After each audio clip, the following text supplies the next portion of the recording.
Product marketers, are you sick of making case studies, data sheets, product videos, and other content to see it go unused by sales?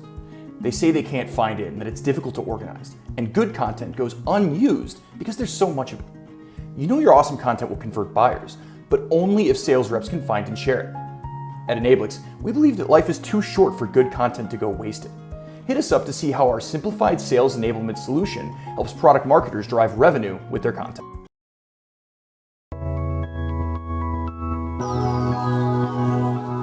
Hi everyone, welcome to the Product Marketing Festival.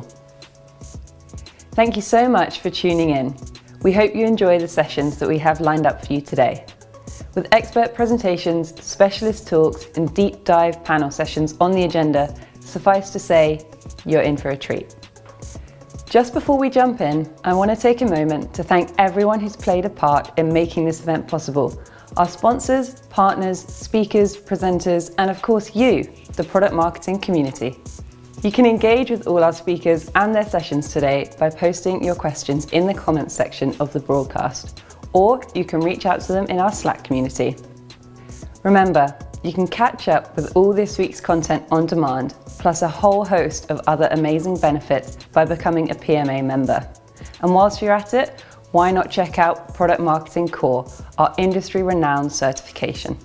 But for now, it gives me great pleasure to introduce our next session.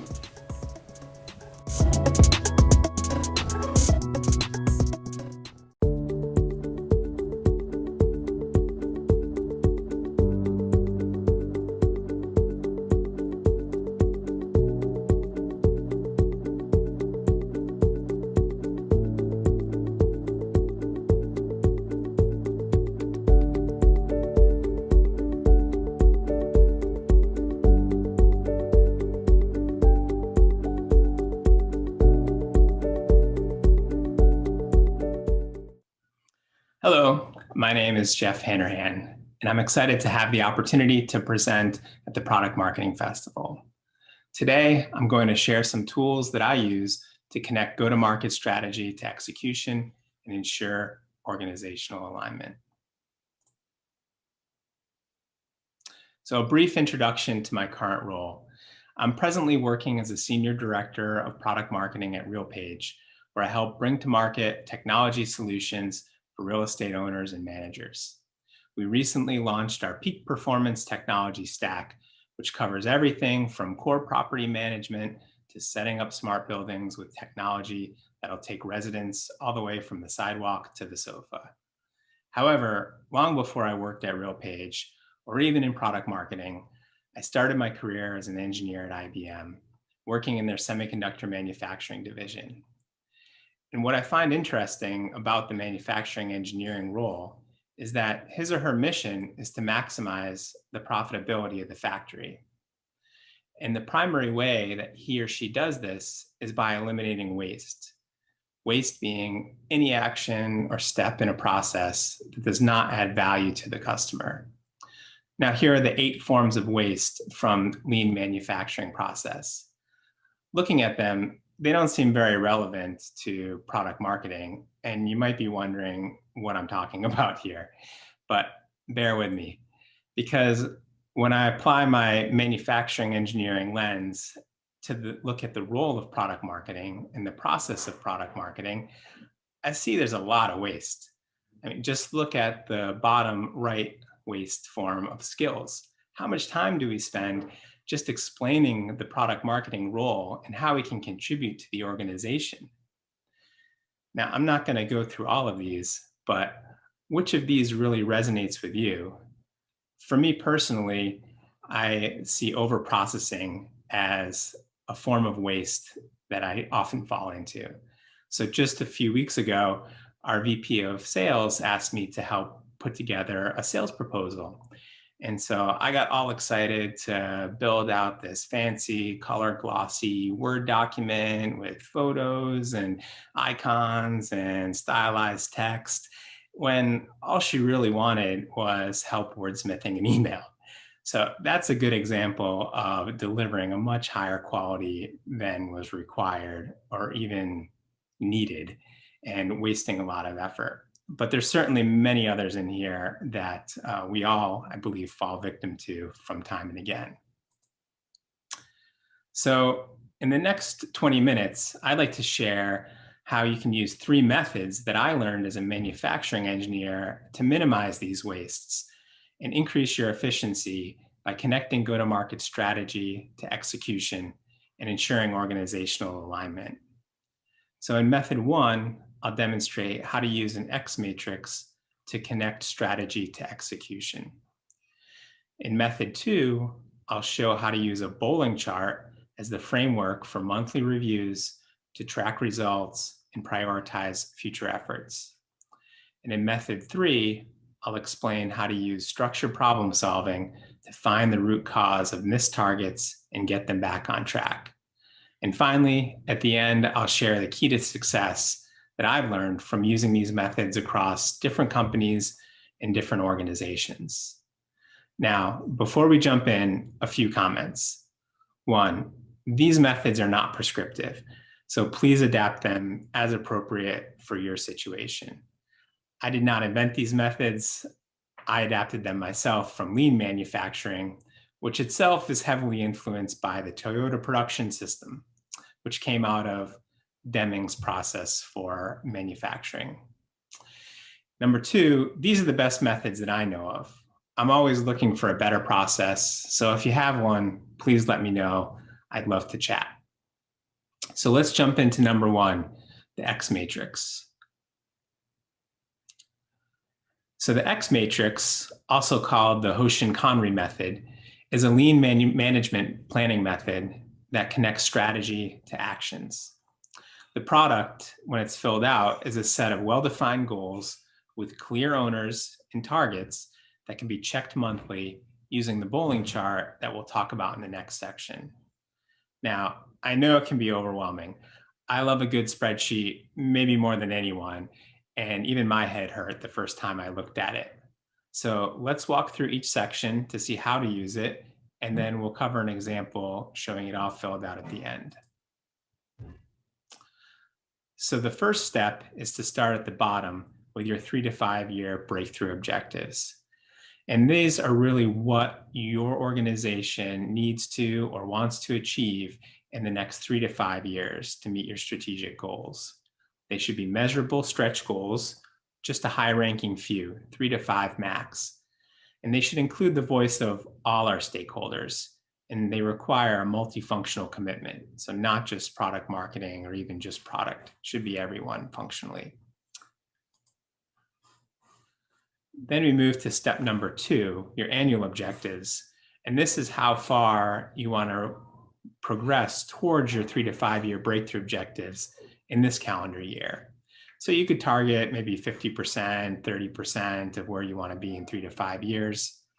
These should, again, be stretch goals. They should be SMART goals, and they require multifunctional commitment. So these objectives should be shared or at least aligned with your functional peers in sales, product, and marketing.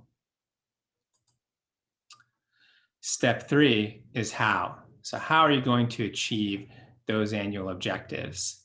What are the key drivers? These, again, should be easy to communicate, just limit to a high-ranking few, and they may or may not require a multifunctional commitment. So for myself and my team, we put our go-to-markets in here that we're responsible for developing and executing on. Those are our priorities for the year, and they will all contribute to our annual objectives. Step 4 is how much. This is where the targets to improve are defined, whether it's OKRs or KPIs. They should be very specific targets that are measurable with dates. And they should link back to the annual objectives. So they should show how the improvement priorities at the top will have an impact on the annual objectives. And for each improvement priority, there should be a leading indicator and a lagging indicator. So 2 for each ones. Step 5 is who. Who's responsible? Who owns the plan? Multiple resources can work or own the plan, but only one person is the primary responsibility, and they are responsible for the plan. And then step 6 is the fun part, connect the dots. And this is where the beauty, in my opinion, of the X matrix comes together. So by connecting the dots at the intersections, that physically links your strategy to your 3 to 5 year strategy, to your annual objectives, to your improvement priorities, to your targets to improve, and who owns them. Now let's jump in and look at an example. Here's a generic example that I put together for a product marketing team.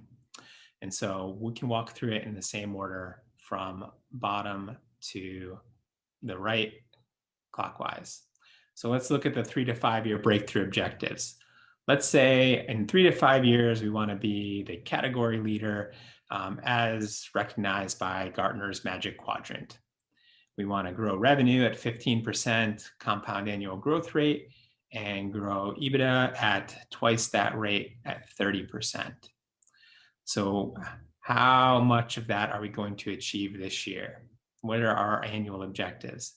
And honestly, these ones aren't that good. These ones are not measurable. They're not timely, not true SMART goals, but for a generic example, they fit the bill. So we want to do customer satisfaction, maybe measured by NPS score. We want to keep our financial commitments in terms of revenue and profit. We want to deliver innovation. We want to improve efficiency, maybe in terms of gross margin. So for product marketing, what are the top level improvement priorities that will contribute towards these objectives? And here I put in 5 go-to-markets that were going to be our priorities, our team's priorities for the year. Product A, B, C, D, and E. And then on the right are the targets to improve. Now these are really hard to read because you have to tilt your head to the side, and then we'll deal with that when we get to the bowler. The bowler makes that a lot more easy to read and monitor. But what's to notice here is that for each go-to-market, there are 2 targets to improve, 1 leading indicator and 1 lagging indicator. And then finally, we'll look at the team. So we have 4 people on our team, Jen, Bill, and Lindsay, and then myself as the manager. So Jen, you can easily see, owns go-to-markets for product A and B. Bill owns go-to-markets for product C and D, and Lindsay owns the go-to-market launch for product E. And then I'm ultimately accountable as the manager, so I'm the secondary resource for all of those. So how does this help show how a strategy connects to action? Well, let's look at the example of being the category leader in Gartner's Magic Quadrant. So if we look at the bottom, how does that connect to our annual objectives? Well, in order to do that, we need to maintain customer satisfaction. We need to keep our financial commitments in terms of sales, and we need to deliver innovation. And those match up pretty well with Gartner's quadrant, where they're looking at the vision and ability to execute. So how is product marketing going to contribute to those objectives? Well, we're going to execute on our go-to-market for product A, B, C, and D. And E will contribute towards delivering innovation. That's the only one that's on our innovation, so that's very important to deliver on. And then what are the actions? How are we going to measure ourselves in terms of targets to improve? Well, let's just look at product A's go-to-market. We're going to implement 30 clients per quarter, and maybe this is a transactional product, so we're going to measure the number of transactions being processed on the platform as well. That would be our leading indicator, would be implementations, and our lagging indicator would be transactions. So this is a really nice way to look holistically and connect your strategy to your actions. Developing an X matrix is an iterative process that includes working with stakeholders to set those objectives and priorities. So for product marketers who may have an ambiguous role, it's a great way to get clarity and ensure organizational alignment. If you ask yourself, I know I'm so busy, but am I being productive? This is a great way to ensure that you're being productive, because you know that your actions are being linked back to the annual objectives and the 3 to 5 year breakthrough goals. So in the next section, we'll take a closer look at these targets to improve and how to monitor and measure them. So we talked about the X matrix. Now let's jump into the bowling chart.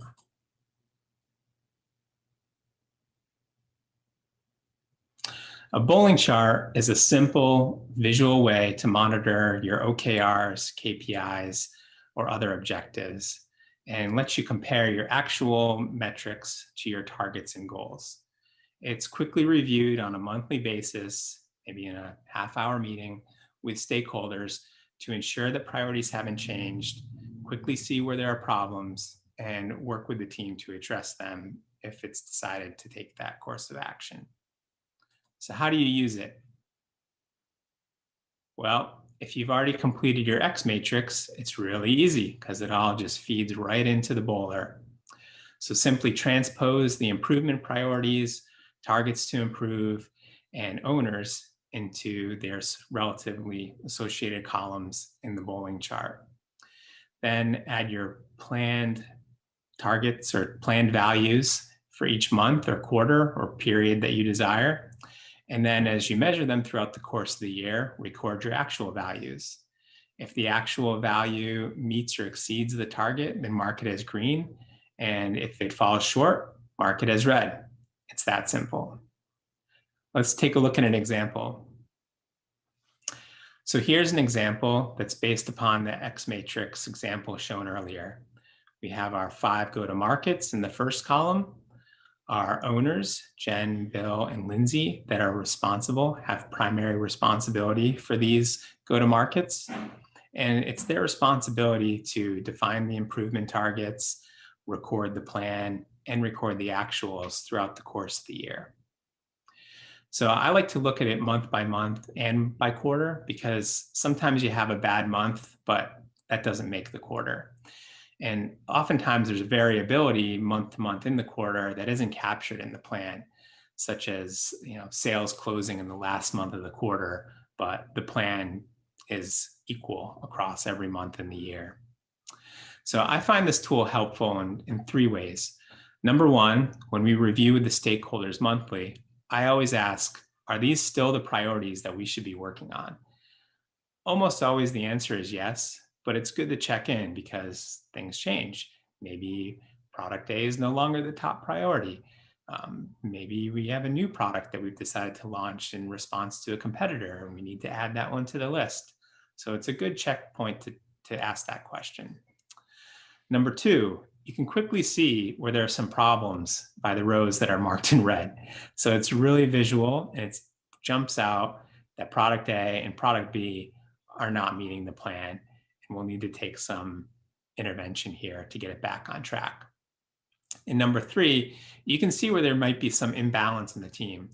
For example, Jen owns both the go-to-markets that have problems right now, whereas Lindsay owns only one go-to-market, and that's more of a long-term effort where she's planning and preparing for a launch in Q3. So maybe it might be a stretch for Jen to tackle both of these problems at once. So in this example, as a manager, maybe Lindsay can help out with Jen on one of those go-to-markets and understand what the problem is. And that leads into our next section, structured problem solving. So how do we find the root cause of these missed targets in the bowler and get them back on track? So there are a lot of structured problem solving methods, all with clever acronyms. Here's a selection. We're not going to go through these in detail. And often it's not necessary to be this rigorous. If you're trying to solve the problem of a failed rocket launch, you're going to need to use one of these processes and really work the problem with a big team. But if you're trying to solve the problem of a lagging product adoption, just keep it simple and be nimble about it. But do use some structure to organize the effort and record it to make sure that everyone's on the same page. So let's look at a quick example. Here's our familiar bowler chart, and let's look at product A. So product A, we are missing the target every month for implementations, and we've missed the target on transactions for 3 of the past 4 months and for Q1. So number 1, let's define the problem. So product A implemented 25 clients versus a target of 40 by the end of April. So what I like to do an is and an is not analysis. So what is this problem? This problem is clients implemented. It is on product A. What is it not? It's not transactions per client, because if you look at the data, we actually are almost achieving 90% of our transactions goal in Q1, whereas we barely exceeded half of our implementations goal in Q1. So in terms of clients actually using this product and processing transactions, we're doing better than expected. So it looks like it's pretty purely on the implementation goal. And this is where it's helpful to have a leading indicator and a lagging indicator. Ideally, they would be very closely correlated. Here, they are definitely related, but we can see that transactions is outperforming our expectations and implementations is, at least on a per client basis, and implementations is lagging our expectations. And maybe under is not, it is not other products. So perhaps product C is very closely related to product A. Maybe customers always buy them together, but we're only seeing the problem on product A. So that's good information to know. Next step is to understand the root cause. And so this is a very abbreviated fishbone diagram that I like to use, where you just keep asking why and listing out the possible reasons why. So on the left-hand side, start there. What's the problem?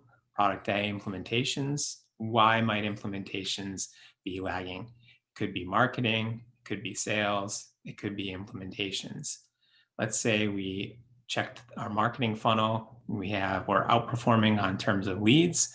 Sales is killing it on bookings. So it's pretty clear that the root cause resides in implementations. So why would implementations be low? Maybe we don't have the staffing to onboard new clients. Maybe the process takes longer than we thought. Maybe the clients are not prepared and don't want to onboard right away. So and you can continue through that, but once you've determined where the root cause most likely lies, come up with an action plan. So a simple table like this is really quick to put together, but can be very effective. So the actions are listed on the left, and then I like to prioritize them using an impact and effort rubric.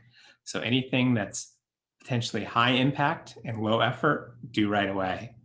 Anything that's low impact and low effort, try to do if you can. So for example, training might only take an hour, might not have much of a difference, but let's just do it. And then anything that's high impact and high effort, like developing an onboarding wizard or potentially hiring new staff in this environment, may need to put that on the roadmap. And anything that's low impact and high effort, like creating a whole new product that is self-implementing, that you can put below the cut line unless conditions change. But in this way, you've got an action plan that you're pretty certain is going to address the root cause, and then you can just start working the plan and keep tracking the boulder and see if the metric turns from green to red over the coming months. So we've talked about the 3 tools that I've used to gain efficiency in product marketing: the X matrix, the bowling chart, and structured problem solving. Now, let me share with you the key to success. It's all about balance. So I've worked in some organizations where it felt like more resources were dedicated to planning and controls than to shipping product. And I really like this quote from James Clear from his 321 Thursday newsletter a few weeks ago. And if you don't subscribe, I highly recommend subscribing to it. But it says, planning and preparation are useful until they become a form of procrastination. Is this task enhancing my actions or substituting for them? And that's a great litmus test for any of these processes and tools. But on the other hand, some of you may be saying, we don't need all these processes and tools for planning. We're agile. And I love Agile, but Agile recognizes balance as well. So even if you look at the Agile manifesto, it says they value individuals and interactions more than processes and tools. They value responding to change more than following a plan, but they recognize that there's value to all of those items, and it's about finding balance. So to be successful in using these tools in your organization, you need to find the right balance for your team, for your organization, for your products, and for your market, because everything is going to be very different from situation to situation. So that covers what I wanted to share with you today. Thank you very much for giving me the opportunity to speak with you and for listening to my talk. Please reach out if you have any questions or comments.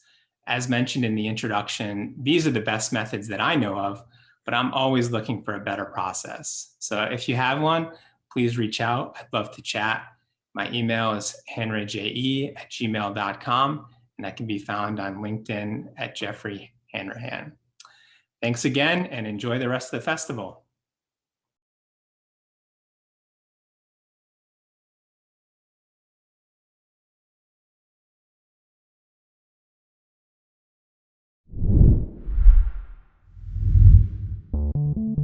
Being an amazing product marketing leader doesn't happen by chance. It happens by habit. Product marketing certified leadership has been built on the back of decades worth of experience from some of the world's best known brands with one goal in mind: helping you be the best leader you can be. Crammed with real life case studies, over 12 hours worth of content, templates, exams, and more, this course is everything you need to lead with authority, confidence, influence, and innovation. Every piece of material within the 7 modules and 29 chapters has been vetted, tested, and approved by senior level product marketers from companies like Amazon, Uber, and HubSpot, serving up game-changing insights throughout. By the time you've wrapped up the final module, you'll be able to define what it takes to be a great product marketing leader, build and scale your team, understand how to successfully manage your existing team, use methods for leveraging data, know how to become the voice of the customer, understand how teams work cross-functionally, and improve your strategic thinking. The beauty of the course is you'll have the freedom to work your way through the modules at a pace to suit you. It's 100% self-paced. You'll even get lifetime access to the curriculum, paving the way for refresher sessions forevermore. Visit productmarketingalliance.com to get leadership certified and spearhead your journey to the top.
Do you have the creative brief? Go fish! Do you have the project's deadline? Go fish. Take back control of work. Reich helps your team work as one. Got it!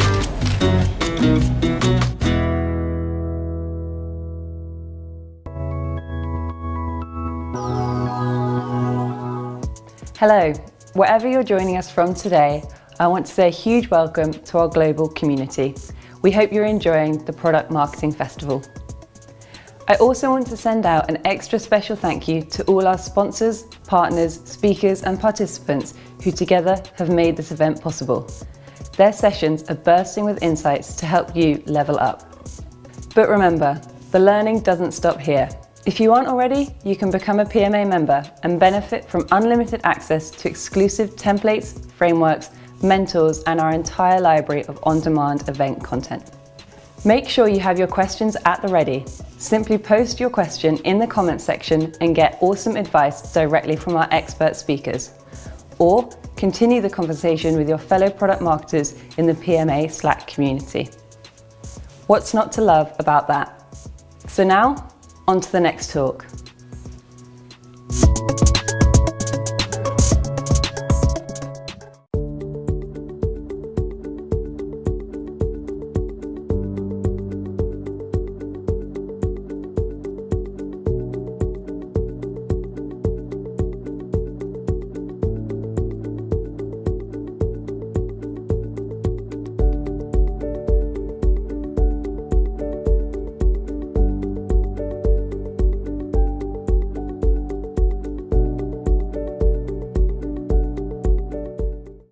Hi everyone, I'm Anatoly and welcome to my session.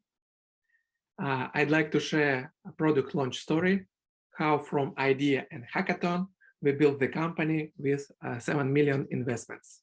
I'd like to share our failures and insights today.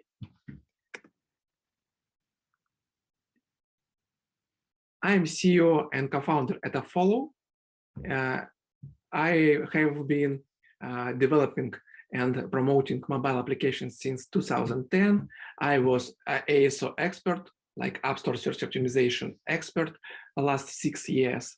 And now I'm entrepreneur and would like to build something incredible. And probably it should be AppFollow. And some information about company, about what is product is. It is B2B SaaS platform, app review management and ASO service for App Store, Google Play, and other service. You can monitor some app performance, work with ratings and reviews, boost your organic visibility via ASO approaches, and so on. We love our clients, our customers. We have some big logos you can find on this slide, and I appreciate it, but customers love us. That's why I think we built right product and we need to improve it for them.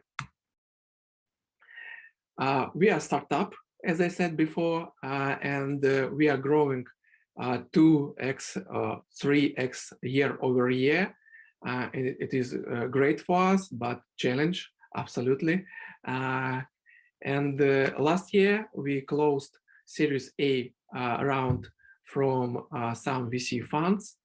And what is about team? We have 3 co-founders in the company, and from day one we are real remote team, not like everyone from starting from pandemic, but from day one. Now we have 80 plus employees, and 10% is English speaking, and we increase this number. Originally we are from Russia, but we have a lot of employees from Europe and America. We unlock in last month America, and headquarters in Helsinki in Finland. This is our team photo, and it was like unique for a startup because we couldn't meet in one place together, all team. But now every team after pandemic have the same photo. Okay, what about story, about a product story? Every time I talk to successes, after that failures, and when we talk about successes and failures, we can discuss our insights, my insights, because after insights, you can build right action plans. What you need to do, what you need to fix or improve in the future. But for this presentation, I skipped this part. In the previous slides, you see some successes. And what about fails? I like, and all founders in AppFollow like failures. And this one, we react like this. Why? Because it is good exercises for us. And we need to make first fail as soon as possible. And we have only one rule. No, this fails in the future. We won't repeat it. We need to learn how to improve our approaches, how to bug fix and this, and so on. And when I thought about what is the most fail in our product story, our last 5 or 6 years, and I think it is too slow growth to 1 million in annual recurrent revenue, from 0 to first million. And what real reasons? I think the first and main and crucial reason, we had low average price. Yes, of course, probably you know about this reason, and every investors and advisors or your friends could say about it. But we did it, and in 2016 we have first premium plan from $9 per month, and average price was roughly $30 per month. It is extremely low because we sell our product for everyone, for indie and small companies, and for that it's okay, like $30 to $50. But we sell for this price for big companies, for enterprise companies.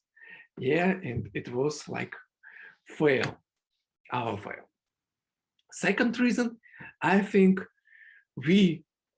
I focused on product development.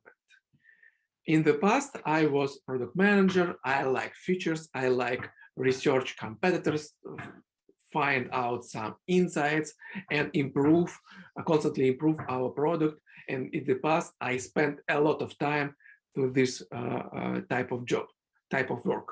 And I think it is no good because in some time, we as a founders need to go forward to next level, and company-wise and probably people-wise, and manage them, not product as is. But yes, right now I have some product vision, product research, because I need to understand what is next, like in our main goal, and what we will sell to next investors and next round. Next about KPI, about metrics, probably wrong metrics. And first of all, our month-over-month MRR growth was about 7 to 10%, and it is good result. Absolutely, it is not stable, but it is not great. And for example, I know benchmark for Y Combinator startups 10%, but week over week. And for example, for your business, you can find right benchmark, right growth metric. But if it is early days, you need to grow as soon as possible. And what about our focus on metrics? we focus on different metrics. For example, 2016, our main KPI was amount of signups, like 50K. We wanted to achieve 50K signups for 1 year. To be honest, we did it, but we spent like two years for this one, for this KPI. Also, we spent a lot of time to conversion rates, from visitors to signups, from signups to trial, and so on. And I think if I could change something in the past, I prefer to work with MRR or MRR month-over-month growth. And this is my recommendation for you. And what about growth hackings? Yeah, as I said before, I was a product manager, and I like this approach when you can hack some funnels, some conversion rates. And for example, on our site, we change sign up buttons, some call to action texts, images, videos or not, some blocks. But it is good, absolutely. But what time you spend? And I think it is not right for B2B on early stage, because you have, for example, 10 leads, and you need to follow these leads and convert them, or if not, right, find what is the reason why, like some product issues, pricing issues, or value issues. And this is key. That's why you can use right metric, like amount of new premium leads, or as I said before, MRR or average price, not small growth hackings on early stage. What about insights? I think it is interesting part too, because it is like my research and our experience. And the first and main insight for us is pricing and packaging. Absolutely. We every time we spend time, every year, for example, we change our pricing, we rethink about packaging, but don't do it every time, like every month or every week, if you have a lot of ideas for experiments, right? And I think it is key for growth, and a very important part for B2B SaaS. When you try to find new, for example, product market fit, or your market not stable, and for example, 2016 or 17, App Store and Google Play every time change stores, change consoles, change algorithms, released new features for consoles, and we did same, and every time try to find new values, new pain for our customer. And that's why you need to constantly improve your pricing, your packaging, and so on. And next point, you need to do pivot.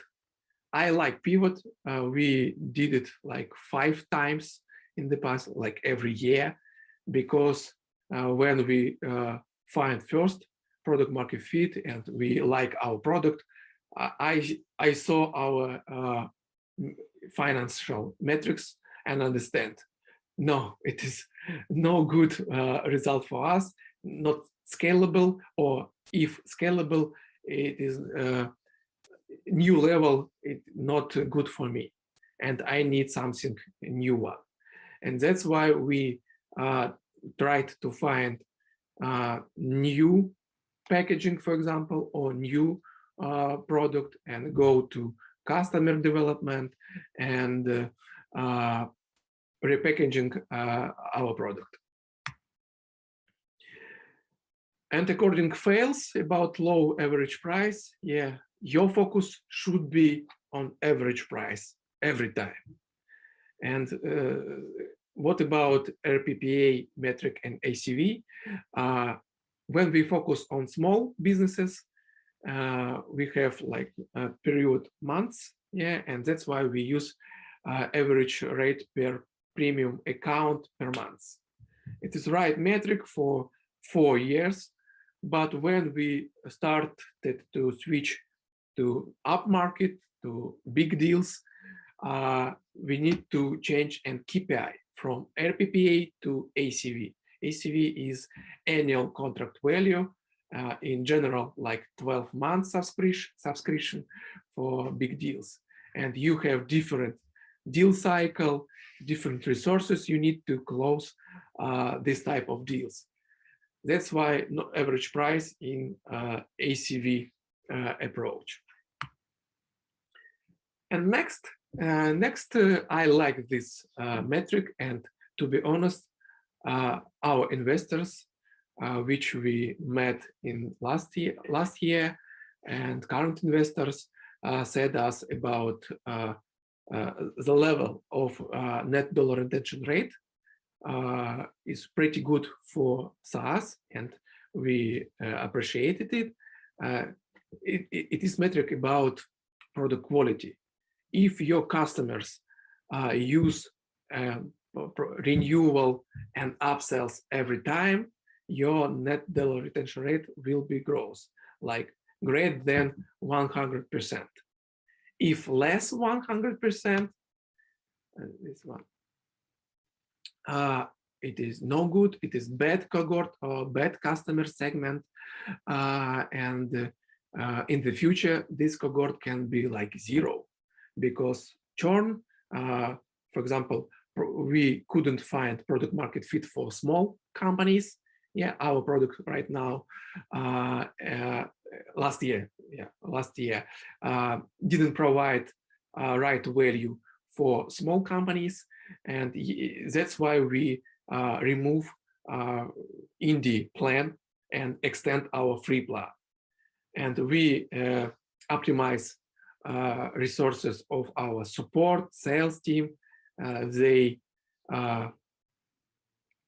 don't work with small companies, and because we see our net dollar retention rate in different customer segments like medium or large companies, and we saw how they stay with us, grow their subscription with us, and we improve product, they improve average price and values as a result,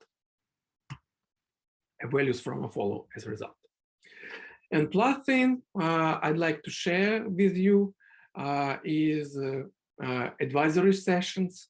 I think quick growth can be achieved through advisory, because your advisory can know a lot about SaaS, for example, about B2B sales, about leadership. And we are, as I said before, first-time founders. And we learn every time something new. And yes, we can make fails. And it is good for us. But sometimes fail can be huge here and can kill our company in the future. And that's why you need to give some right advice from real experts on the market. And we found out several advisors right now. We work with 4 for different ways. I like exec coaching because it's for founders. But if you don't like advisors, or you haven't any experience with advisors, I recommend to check out this video on YouTube for extra motivation. I think after that, you will start to work with advisors like we are. Over the years, I've received so many different kinds of advice, I don't know where to start. one that comes to mind is to have a coach. Our board member in 2002, John Doerr, said, "You need a coach." And I said, "Well, I don't need a coach. I'm an established CEO. Why would I need a coach? Is something wrong?" He said, No, you need a coach. Everybody needs a coach." So Bill Campbell became my coach and has served Google very well. Every famous athlete, every famous performer has somebody who's a coach. Somebody who can watch what they're doing and say, "Is that what you really meant? Did you really do that?" They can give them perspective. The one thing people are never good at is seeing themselves as others see them. A coach really, really helps. Yeah, that's all from my side, from my part right now. Thank you so much for your attention. If you have any questions to me, to this session, to our product story or app review management, please feel free to ask me. Use this contact email or LinkedIn, and I will reply you and try to find a right answer special for you. Thank you, guys. See you. Bye-bye.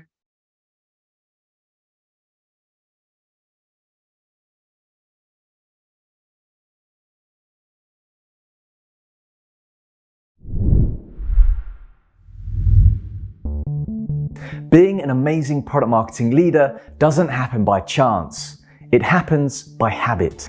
Product marketing certified leadership has been built on the back of decades worth of experience from some of the world's best known brands with one goal in mind: helping you be the best leader you can be. Crammed with real life case studies, over 12 hours worth of content, templates, exams, and more, this course is everything you need to lead with authority, confidence, influence, and innovation. Every piece of material within the 7 modules and 29 chapters has been vetted, tested, and approved by senior level product marketers from companies like Amazon, Uber, and HubSpot, serving up game-changing insights throughout. By the time you've wrapped up the final module, you'll be able to define what it takes to be a great product marketing leader, build and scale your team, understand how to successfully manage your existing team, use methods for leveraging data, know how to become the voice of the customer, understand how teams work cross-functionally, and improve your strategic thinking. The beauty of the course is you'll have the freedom to work your way through the modules at a pace to suit you. It's 100% self-paced. You'll even get lifetime access to the curriculum, paving the way for refresher sessions forevermore. Visit productmarketingalliance.com to get leadership certified and spearhead your journey to the top.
Hey everyone, I'm Bree Bunzel coming to you live from Sydney, Australia.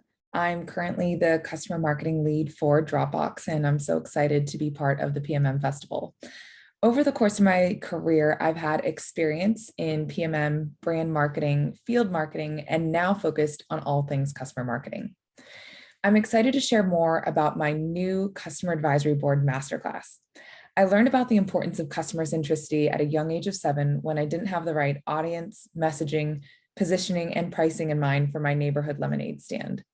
My market researcher father was not impressed with the poorly located stand, undervalued 10 cents cup of lemonade, and it was there that I began my 101 lesson on understanding customers. Since then, I've had the chance to work for a lot of incredible customer-centric companies, learning the frameworks and the value of customer visits, experiences and events that fuel feedback loops and drive the overall company strategy. My team and I at Dropbox built the first customer advisory board program globally, and I've created a blueprint for running a successful CAB, all taught in this new CAB masterclass. CABs are an essential part and component of shaping your strategic framework for not only your product, but also your overall company strategy.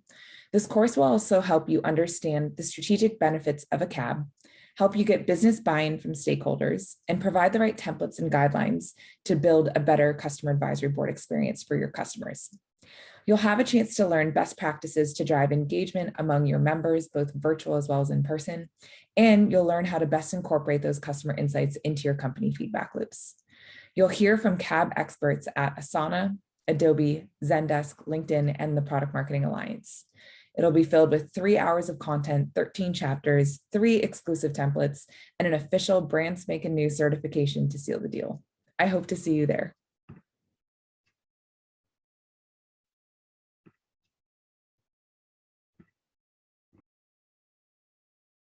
Your customers are your best spokespeople, so you want to make sure your prospects hear what they have to say. After all, trusted endorsements can drive faster sales cycles and boost marketing conversions, which helps you unlock faster growth. But when it comes to going on the record, even your best customers can go silent, and who can blame them? Partnering on case studies is time-consuming, and it's painful to work through the legal approvals often required. Luckily, there's another way. With Tech Validate by SurveyMonkey, you can easily capture feedback from satisfied customers and transform it into powerful content like verified case studies, testimonials, and reviews. Want charts that show ROI, cost savings, or competitive differentiation? You got it. With our platform, you'll quickly build an arsenal of highly targeted social proof points, segmented by industry, company size, or buyer persona. You'll get the tools to easily deploy your new customer evidence into top marketing channels and put it in front of your sales team to share with prospects. Plus, there's no need to wait for legal for approvals. With Tech Validate, your customers can opt to share their name or provide testimonials anonymously, with all customer evidence validated by a trusted third party. That's why hundreds of companies, big and small, use Tech Validate to get social proof at scale. Ready to see how it works? Watch our product tour today.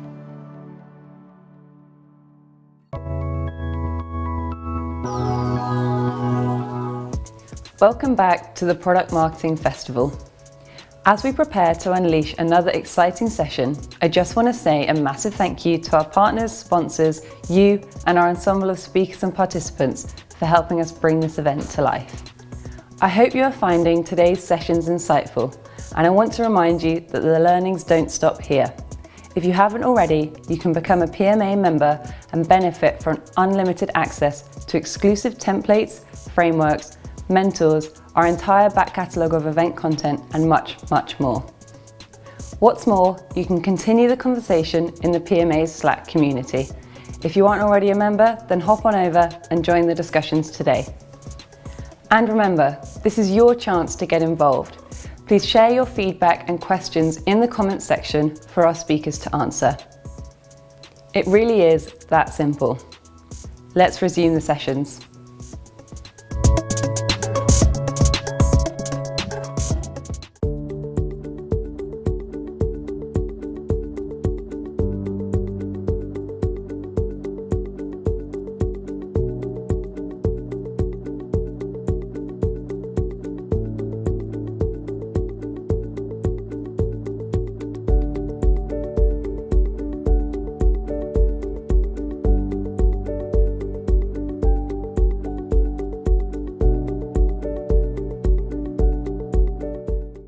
Hi, everyone. My name is Wiezbowski, and I'm the Director of Product Marketing at Peloton and lead our global bike product marketing team. Here's a little bit about my background before I jump in. I've been in a lot of different types of marketing organizations across a lot of different stages of companies and started my career at Microsoft, spent 4 years since then running my own business, and prior to joining Peloton, led the earner engagement product marketing team at Uber. And along the way, I've become a huge advocate for product marketing. I believe so deeply in infusing user needs and adoption goals, not only into product design, but how we bring new products to market. I'm so honored to be here and to be a part of such a growing, dynamic, and amazing community of fellow product marketers. So thank you so much to the Product Marketing Alliance for bringing us all together and putting on this amazing event. Today, I'm going to talk about what it means to be a product marketer at a category leading company and sharing some of my experiences working at companies that have actually created those categories in which they are leading. Imagine what Uber did for rideshare, what Peloton has done for connected fitness. And I'll also point to a few of my other favorite examples of world-class product marketing organizations in companies and at products that we all admire. Today, we're going to talk about a few things.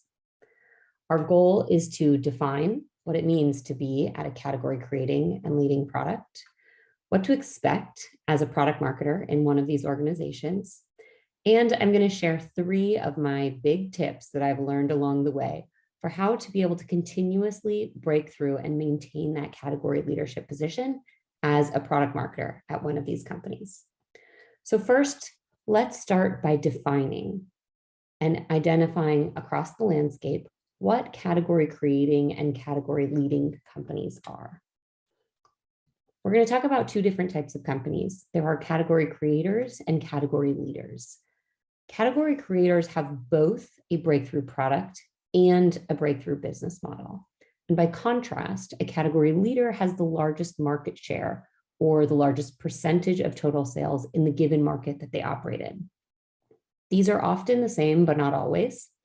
But category creators have an opportunity to create the market and accelerate their leadership because they're innovating on their business model, because they've identified a new consumer need and a new product that obviously has a ton of opportunity.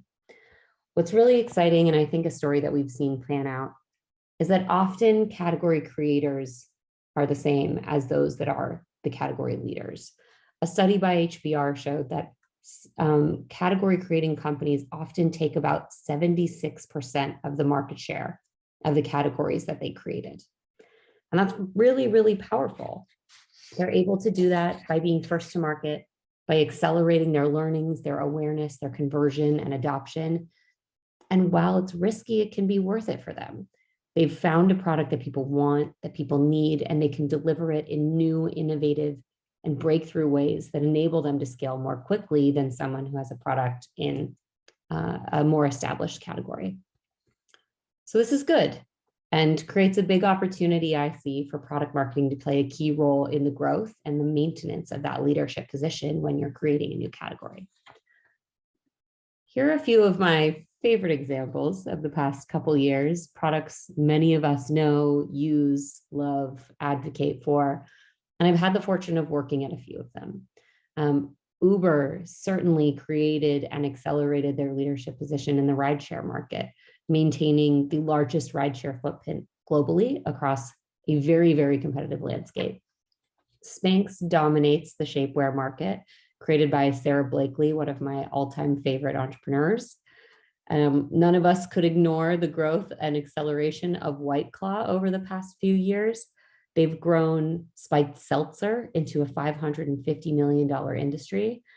And most recently, and one, of course, that I'm at now, Peloton has really created and innovated and accelerated their leadership position in the connected fitness space and is expanding globally now in the US, UK, Canada, Germany, France, and soon in Australia. But here's the rub as a product marketer at one of these companies. When you're a market leader, you've proven that there's an entirely new category available, that there's lots of demand.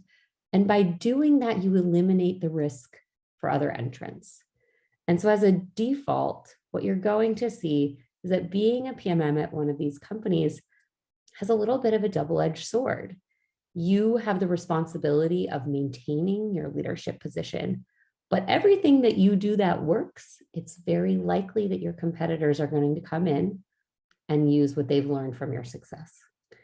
And so it is up to you to really innovate and figure out creative new ways on how to maintain and accelerate category growth overall, but also maintain your leadership position in it. Now, I've observed a couple trends when this happens. When you come in and you've identified a huge category, tons of demand, and many competitors and lookalike products start following suit. One of those things is that you'll start to see advertising and communications across a landscape of competitors start looking very similar. This is a set of a few different advertisements that we pulled during a time earlier in the year when Peloton was having some challenges getting bikes to prospective customers quickly. And what you'll see is that Echelon, SoulCycle, and Mirror, many others, started advertising based on the time that they could get their products to their customer.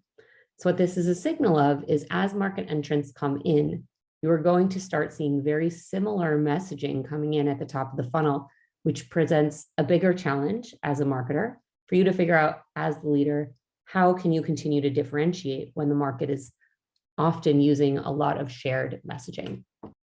Another thing that you'll also see is that you're going to see your competition get very competitive. You are going to see those other products look at what your weak points are or unlock other areas of potential demand to try and capitalize on this. I think this is one of my favorite examples. You'll start to see headlines even where consumers are going to start wanting to know what's the difference between your product and all of the others. And in so doing, your leadership position kind of gets scratched away by several other products and brands entering the market. So as a product marketer, what are you supposed to do when you're part of one of these organizations? The things that you've delivered to market are successful, and so successful that other entrants are coming in. And they want to and will use the things that you've learned as successful, both in your product features as well as in your marketing communications, to market their own products. But you don't want to walk away from those messaging and kind of core reasons to believe that work so effectively for you. So what are you going to do as a market leader when you've opened up demand, other entrants have come in? How can you maintain and accelerate category growth as well as maintain your leadership position inside of it?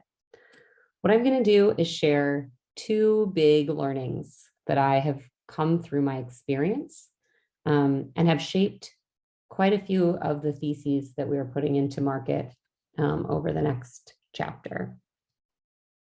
First, as a product marketer at one of these organizations, we need to accept the reality that you are both a category leader and a competitive product.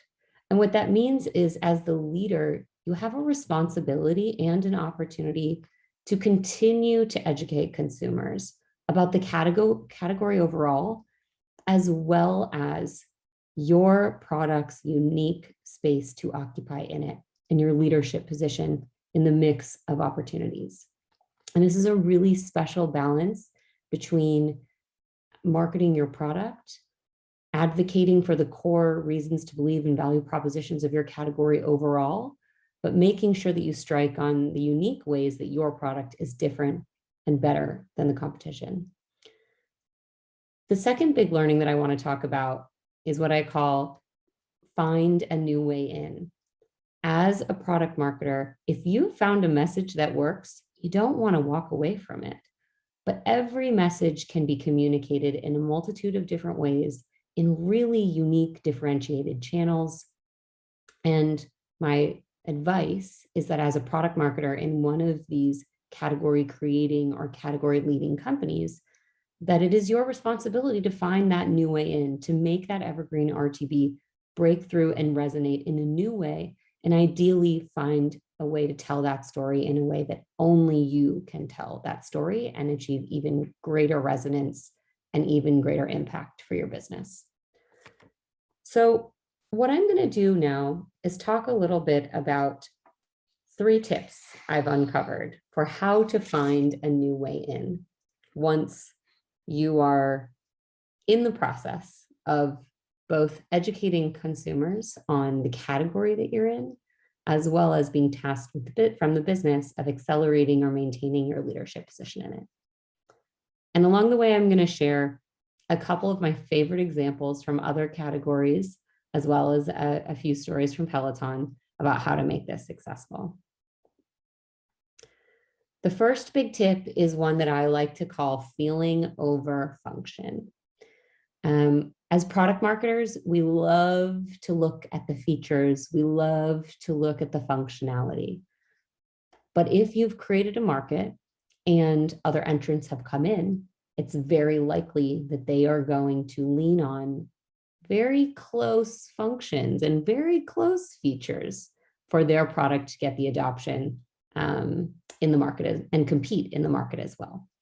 So I found the Shot on iPhone campaign, one many of you have probably seen across skylines and billboards in your city, as this really perfect manifestation of how I think Apple is demonstrating feeling over function.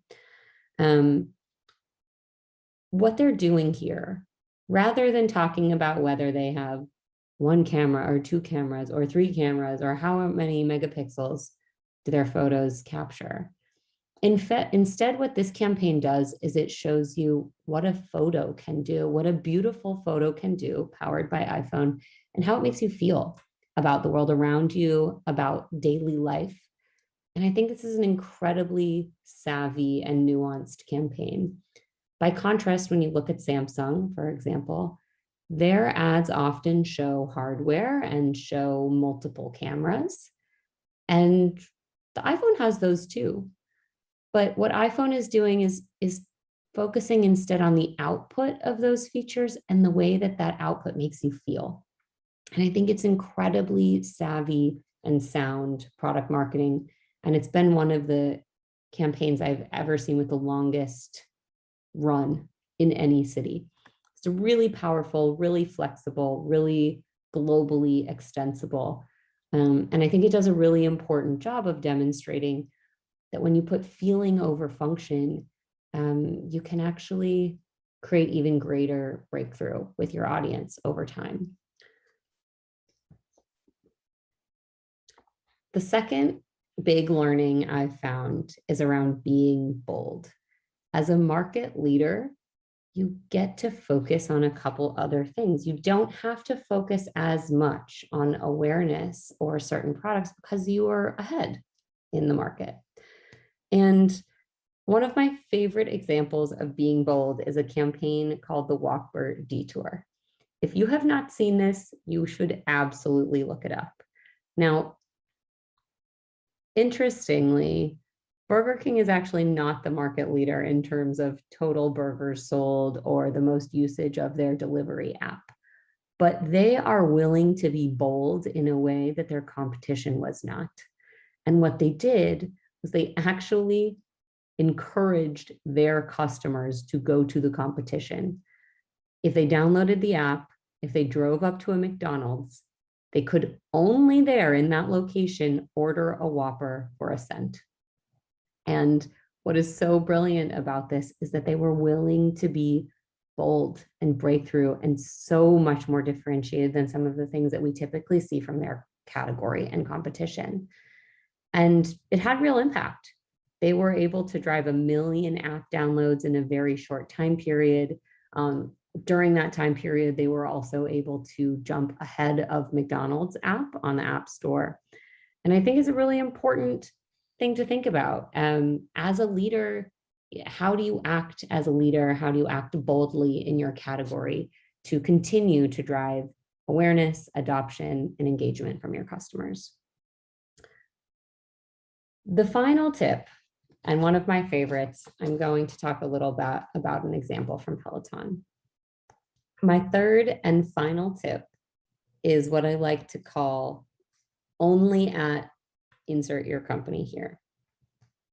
The prior area of focus around Be Bold is really about what will your company do. But this third and final tip is about really identifying the things that only your company can do based on its position and often its position of leadership and category creation. This is about looking for things that your competitors cannot and doing things in breakthrough, bold, ambitious ways because of what you've built along the way. I'm going to look at Peloton as an example here, and I'm going to talk about two different examples. The first is around price. Price is a big barrier for our customers. We understand that it is a high ticket item, and we hear that a lot, especially when prospective customers are asking themselves, am I really going to use this thing? What we actually know, the answer is yes, definitively yes. Our members love it. Our engagement and retention are some of the highest rates that I've ever seen in the industry.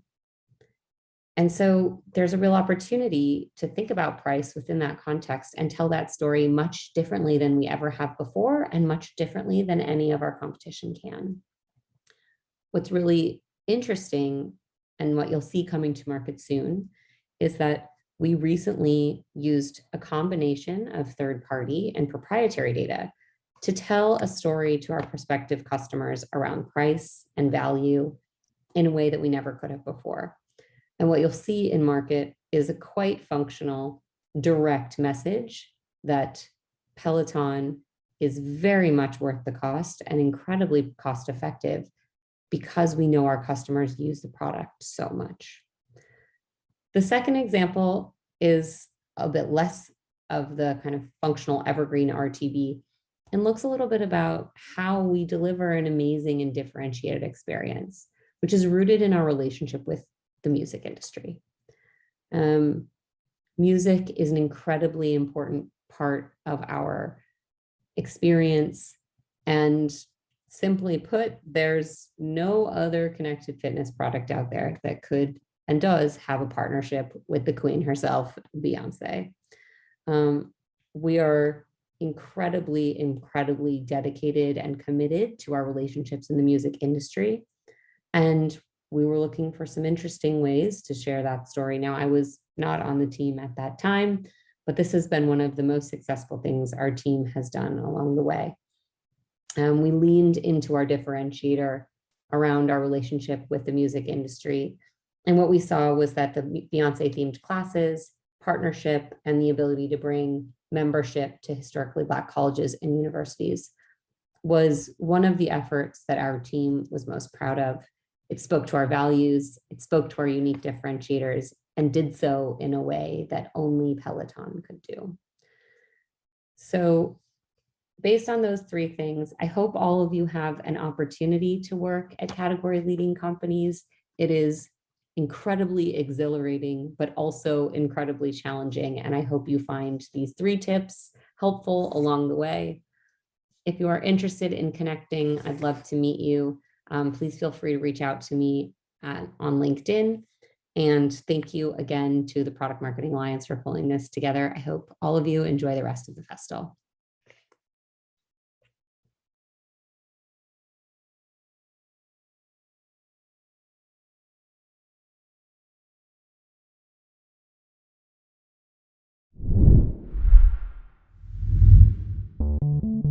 Being an amazing product marketing leader doesn't happen by chance. It happens by habit.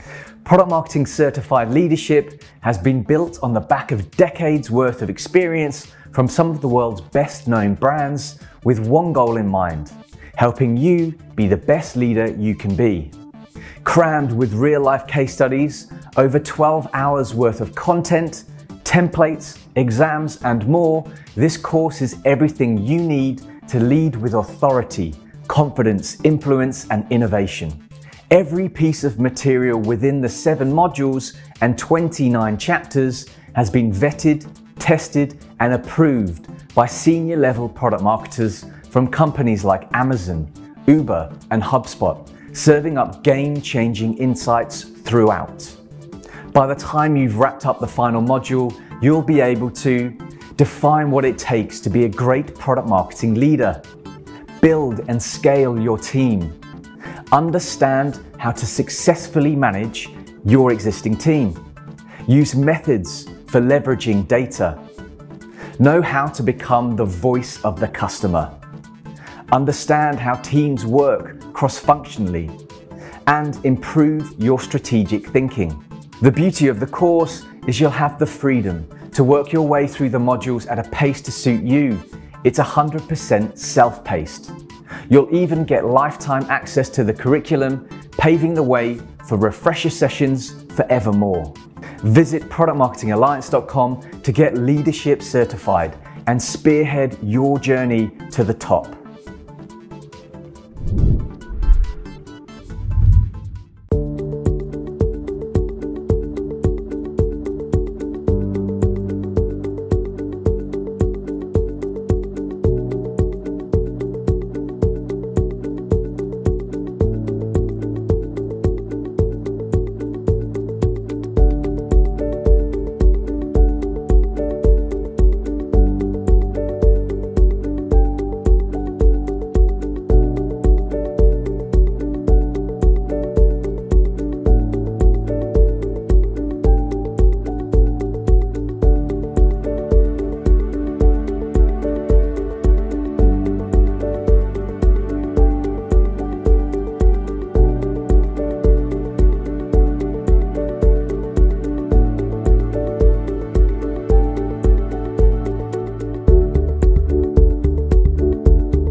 The Product Marketing Alliance membership is an incredible resource for product marketers with all types of experience. It's definitely a goldmine of information and resources, from the Slack community to the templates and resources. I can go out and see how are other people thinking about their growth strategies or product adoption. How are others thinking about the best ways to do customer interviews, or how others are setting up the content and customer advisory boards. There's some great real life examples that I can either make a copy of or take as inspiration and really make my own. Getting access to the videos and the templates is more than worth the cost, because you get to see what the top PMMs are doing and how they think. From persona frameworks to go-to-market templates to articles written by experienced product marketers, this content has become an additional resource to help me succeed at my job. My personal favorite is the mentorship program. It's definitely been a game changer for me. When I have some planning time available, I love to look at the different videos and conferences that they have posted.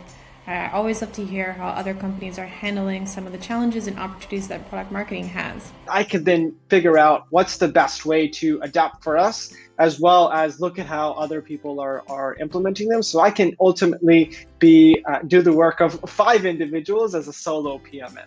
Whether you're just transitioning into the field or you're a product marketing expert, I think there's content and materials that are useful for everyone. And as someone looking to break into the role, I get a good grasp of what I should be doing and also what will make me successful once I do. And the best thing is that as members, we get access to new content all the time. PMA constantly keeps adding more materials, articles, and tools. This whole program's been very validating for me in my career. And so I highly encourage you to check out. I believe they keep pushing the bar and supporting their members to ensure that we become experts in the field.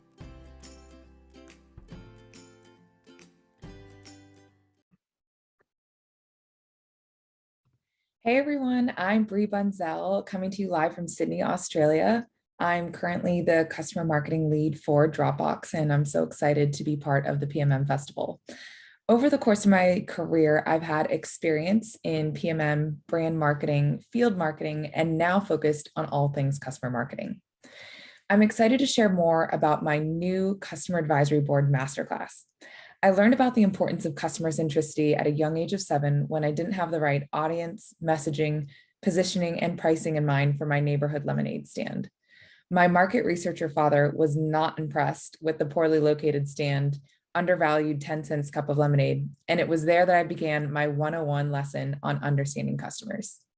Since then, I've had the chance to work for a lot of incredible customer-centric companies, learning the frameworks and the value of customer visits, experiences and events that fuel feedback loops and drive the overall company strategy. My team and I at Dropbox built the first customer advisory board program globally, and I've created a blueprint for running a successful CAB, all taught in this new CAB masterclass.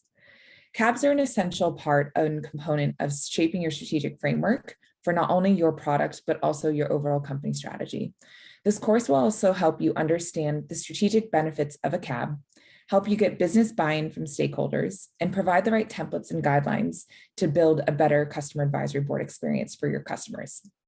You'll have a chance to learn best practices to drive engagement among your members, both virtual as well as in person, and you'll learn how to best incorporate those customer insights into your company feedback loops.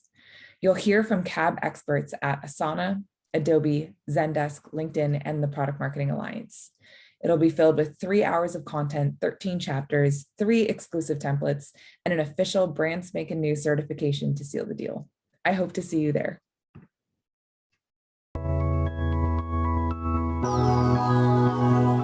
Welcome back to the Product Marketing Festival. I hope you're enjoying the content so far. I want to thank you all for joining us and send out an extra special thank you to all our sponsors, partners, speakers, and participants who together have made this event possible. Their sessions are bursting with insights to help you level up. But remember, the learning doesn't stop here. If you aren't already, you can become a PMA member and benefit from unlimited access to all this week's content, along with a whole host of other exclusive content and tools. What's more, why not check out Product Marketing Core, our industry-renowned certification? Join hundreds of your PMM peers and get certified today.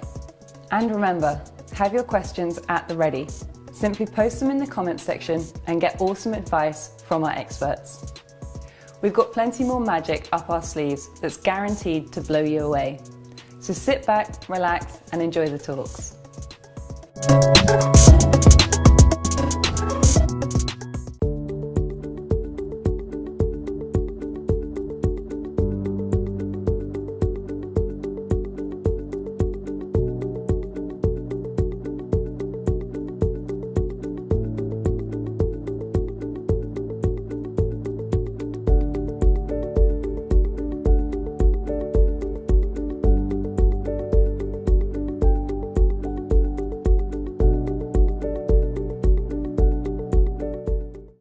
Welcome, everybody. Thank you for joining us on this Fireside panel chat. I have Vijai Shankar with me, and my name is Sonduren Fanarredha. And today we're going to be talking about how to build a PMM team and how to create an environment for success. So why don't we start off with some introductions? Vijai, why don't you go ahead and go first? Yeah, thanks, Sonduren. It's my pleasure to be a part of this panel. My name is Vijai Shankar, Vice President, Product Marketing and Go-to-Market Strategy at a company called Uniphore. Uniphore specializes in the contact center customer experience domain. We transform contact centers, the customer experience with a conversational AI platform, which we call conversational service automation. Prior to that, I spent over the last 16 plus years in product marketing. So I've worked at various companies, right from Genesis, which is a slightly larger company, to startups like Uniphore. My previous job was at head of product marketing for a company called Exactly Corporation. I am based in California. So that's a quick kind of summary of my introduction. Nice. And so a little bit about me. My name is Sonduren Fanarredha. Currently, I'm the Director of Product Marketing at Airbase. We are a spend management platform and help consolidate all non-payroll spend for accounting and finance teams. And I think that's a great segue to, I originally was a corporate accountant and I pivoted into product marketing, spent time at Microsoft Canada, Worked at another startup company called Intellex Technologies, selling environment, health, and safety software. So I was leading product marketing there. I went over to a machine learning AI company called Kira Systems in Toronto. I built out the product marketing function and the demand generation function there. And then I ended up, finding out about Airbase and, bringing my previous past of accounting and my love for product marketing, and currently the director of product marketing at Airbase. So definitely it's great to hear about your experiences and also mine, and especially around the experiences, different areas or different companies and their growth. Product marketing is a little bit different. And if we think about today's topic around, building a PMM team and creating that environment for success, I think it is actually, you have to do different things depending on the size of the company. And I think one thing we want to talk about, number one, when you're thinking about building a PMM team, it's about how do you even begin to structure what the PMM team looks like and what are the things you need to think about building that team for your organization. So maybe Vijai, you can go ahead and give some analysis on what are your thoughts around this and building a PMM team and what should you be thinking about? That's great. That's a great question. So I always, before we build a team, my kind of thinking is first is it's very important to decide what is the vision for product marketing you have as a leader. So in my case, as a VP of product marketing, I had a specific vision in terms of what we want to accomplish to move the company's needle further. And I always think about product marketing driving the awareness of the company. How do we build demand and how do we enable sales? So whatever we do in product marketing, messaging, positioning, content, whatever we think of doing should address one of these three key areas. So that being said, depending on the stage of the company, there are certain priorities what you'll have to hit. So you start with the vision of how product marketing is going to help achieve the company's outcomes and the strategic directives, what is there for the company. So you start with the vision, then you build out in terms of what you want to accomplish, and then you get to the operating model, which is your team. So I, for one, never think of building a team just for the sake of building a team, because I don't like to have more people than needed. I would prefer having people who can have a defined job for at least 50 hours a week and not 40 hours a week. So that way they're fully utilized. And that's what I think about in terms of building a team. So as I mentioned, I've had teams where it has just been purely individual contributors. So I've been a head of product marketing, director, senior director. You have individual contributors responding to the team. So a couple of examples I can talk about after. I've been in teams where we had a little bit more of a product-centric approach. So I built teams based on the product-centric approach in terms of how we want to go after. So that's kind of a couple of examples of how I do it. And right now at Uniphore, I have obviously a two-level hierarchy. So we have a director, and then I have individual contributors below the director. So I'm taking a product line approach because we have two distinct areas of business. So the current director will manage one area of business with specific responsibilities for product line, as well as some general overarching functions like vertical marketing or competitive intelligence, which will go across the entire product line. And then the second director is managing the second line of business. So that's the way, kind of really thought about your thing. I think about in terms of building teams. Yeah. What about you? Yeah, I think on the product line, everything you said completely resonates, especially as a product marketer. A lot of our value is derived from the fact that we're the subject matter experts of that domain. So I can speak like for Airbase, for example, we consolidate 4 point solutions in 4 different industries in one spend management platform. So that's a lot of depth and breadth in those industries. So when I think about the product marketing team here at Airbase and how that's going to develop and grow, you would have them obviously associated by product line, right? So they can be very deep in there because that's where our value is. Once we're going in deep in there, we understand the product, the customer, the market, that messaging and positioning, that's super important to help accelerate the marketing team on product launches and everything else. That's where it comes out of. So absolutely agree. I think you need to decide how much effort and time is going to be related to that product line, if it deserves that resource. And a lot of times, if you made investments in the company and the structure on the sales cycle, especially to sell that product line, that may lead you to go ahead and understand you may need to source that with a product marketer to just focus on that product line by itself. Absolutely. And then I also like to really, you bring up a good point on the product line alignment.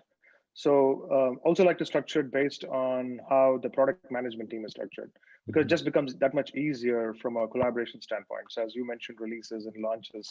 So if you have product management team structured by a specific area of the business, in your case, by specific industry, it definitely does make sense to have the product marketing team by industry. So they can tag team with the product management counterpart in terms of understanding the product and figuring out how to market it. So absolutely makes sense. Yeah, exactly. And I think, I at Microsoft where it's not only by product line, then it's by segment. So you have product marketers by product line and segment, if you have all those unlimited resources that a Microsoft has. But in startup land, you don't necessarily have that. So you're kind of working across all of that. But that's definitely, and when I think about that, and I've seen it across a bunch of different industries, how product marketers are structured, that's pretty much predominantly what I've seen, especially aligning it to product management. You're in between product, marketing, and sales, right? If you don't have that alignment naturally, it's going to be a struggle. So I 100% agree on that. Yeah. So let's talk about the next thing. So when you've identified that structure, what do you actually look for when you're building a team? And Vijay, I really want to hear your experience of, what are the things that you're looking for individual contributors? What are the things you're looking for at a director level when you're building out a team? So I'd love to hear your thoughts on that first.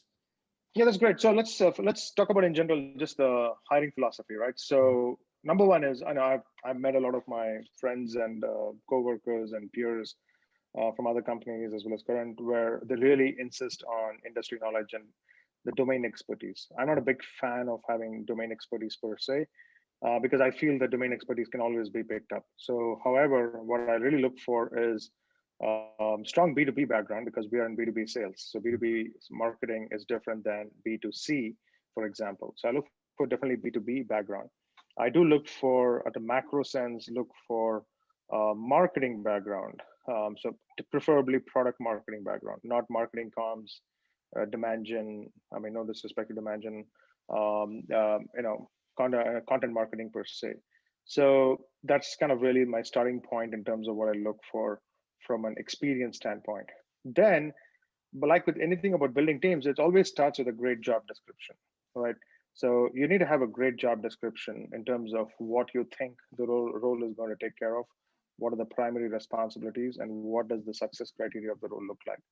So that really helps the candidate and the recruiting team to kind of understand who to go and source.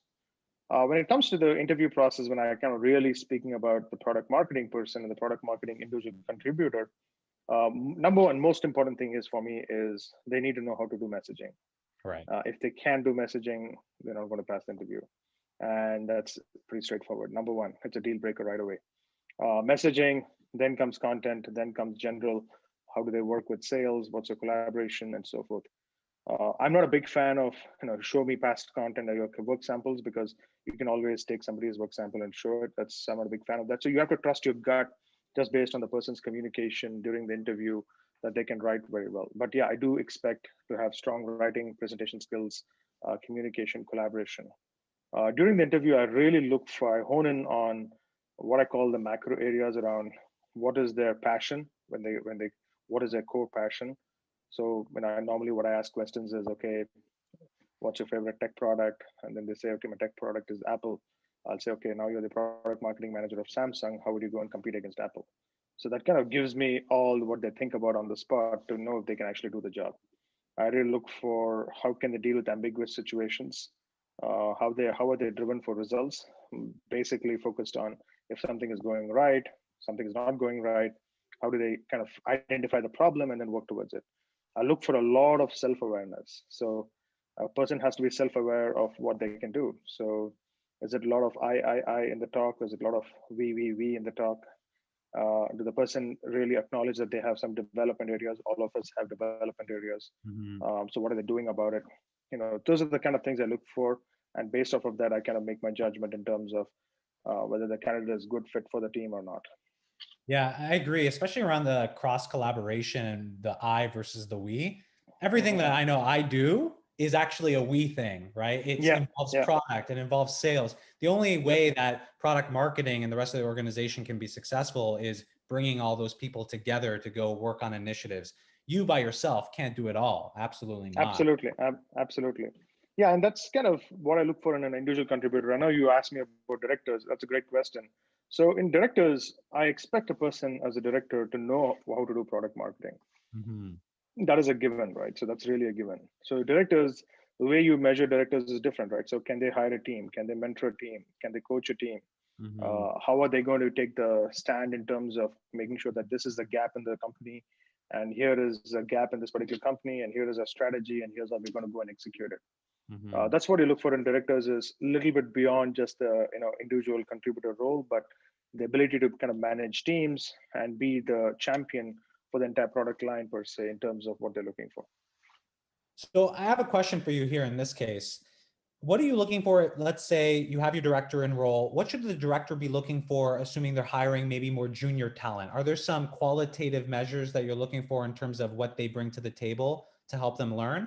I know from my perspective personally, when I've been looking to hiring, and I've been very successful with this, is I read a book called Grit by Angela Duckworth, and it talks about persistence and grit and perseverance, and how that's very important. And it shows all of these stories of successful people. You don't necessarily have to have this knowledge today, but do you have that drive and determination to learn and get educated to get there? And that's something I don't think you can teach. I think a lot of that comes with who you are as a person. So what are you looking for in terms of who those individual contributors are in role that are maybe more junior? And how do you ensure that those people actually lead up to have successful careers as product marketers? That's a great question. So I think I talked about my interviewing style is normally the same. So always look at the passion, right? So the passion is, are they driven to succeed? How do they deal with ambiguous situations? It's the same thing applies for both. What is their long-term plan? Are they comfortable just being where they are? Are they really thinking of being a director in 3 to 5 years? Are they looking at product marketing as a stopgap to doing something else, or are they still trying to figure out if it's product marketing a kind of a trial ground and let me see if I like it? So those are the things I really look for when when I tell the directors to go and look for some people.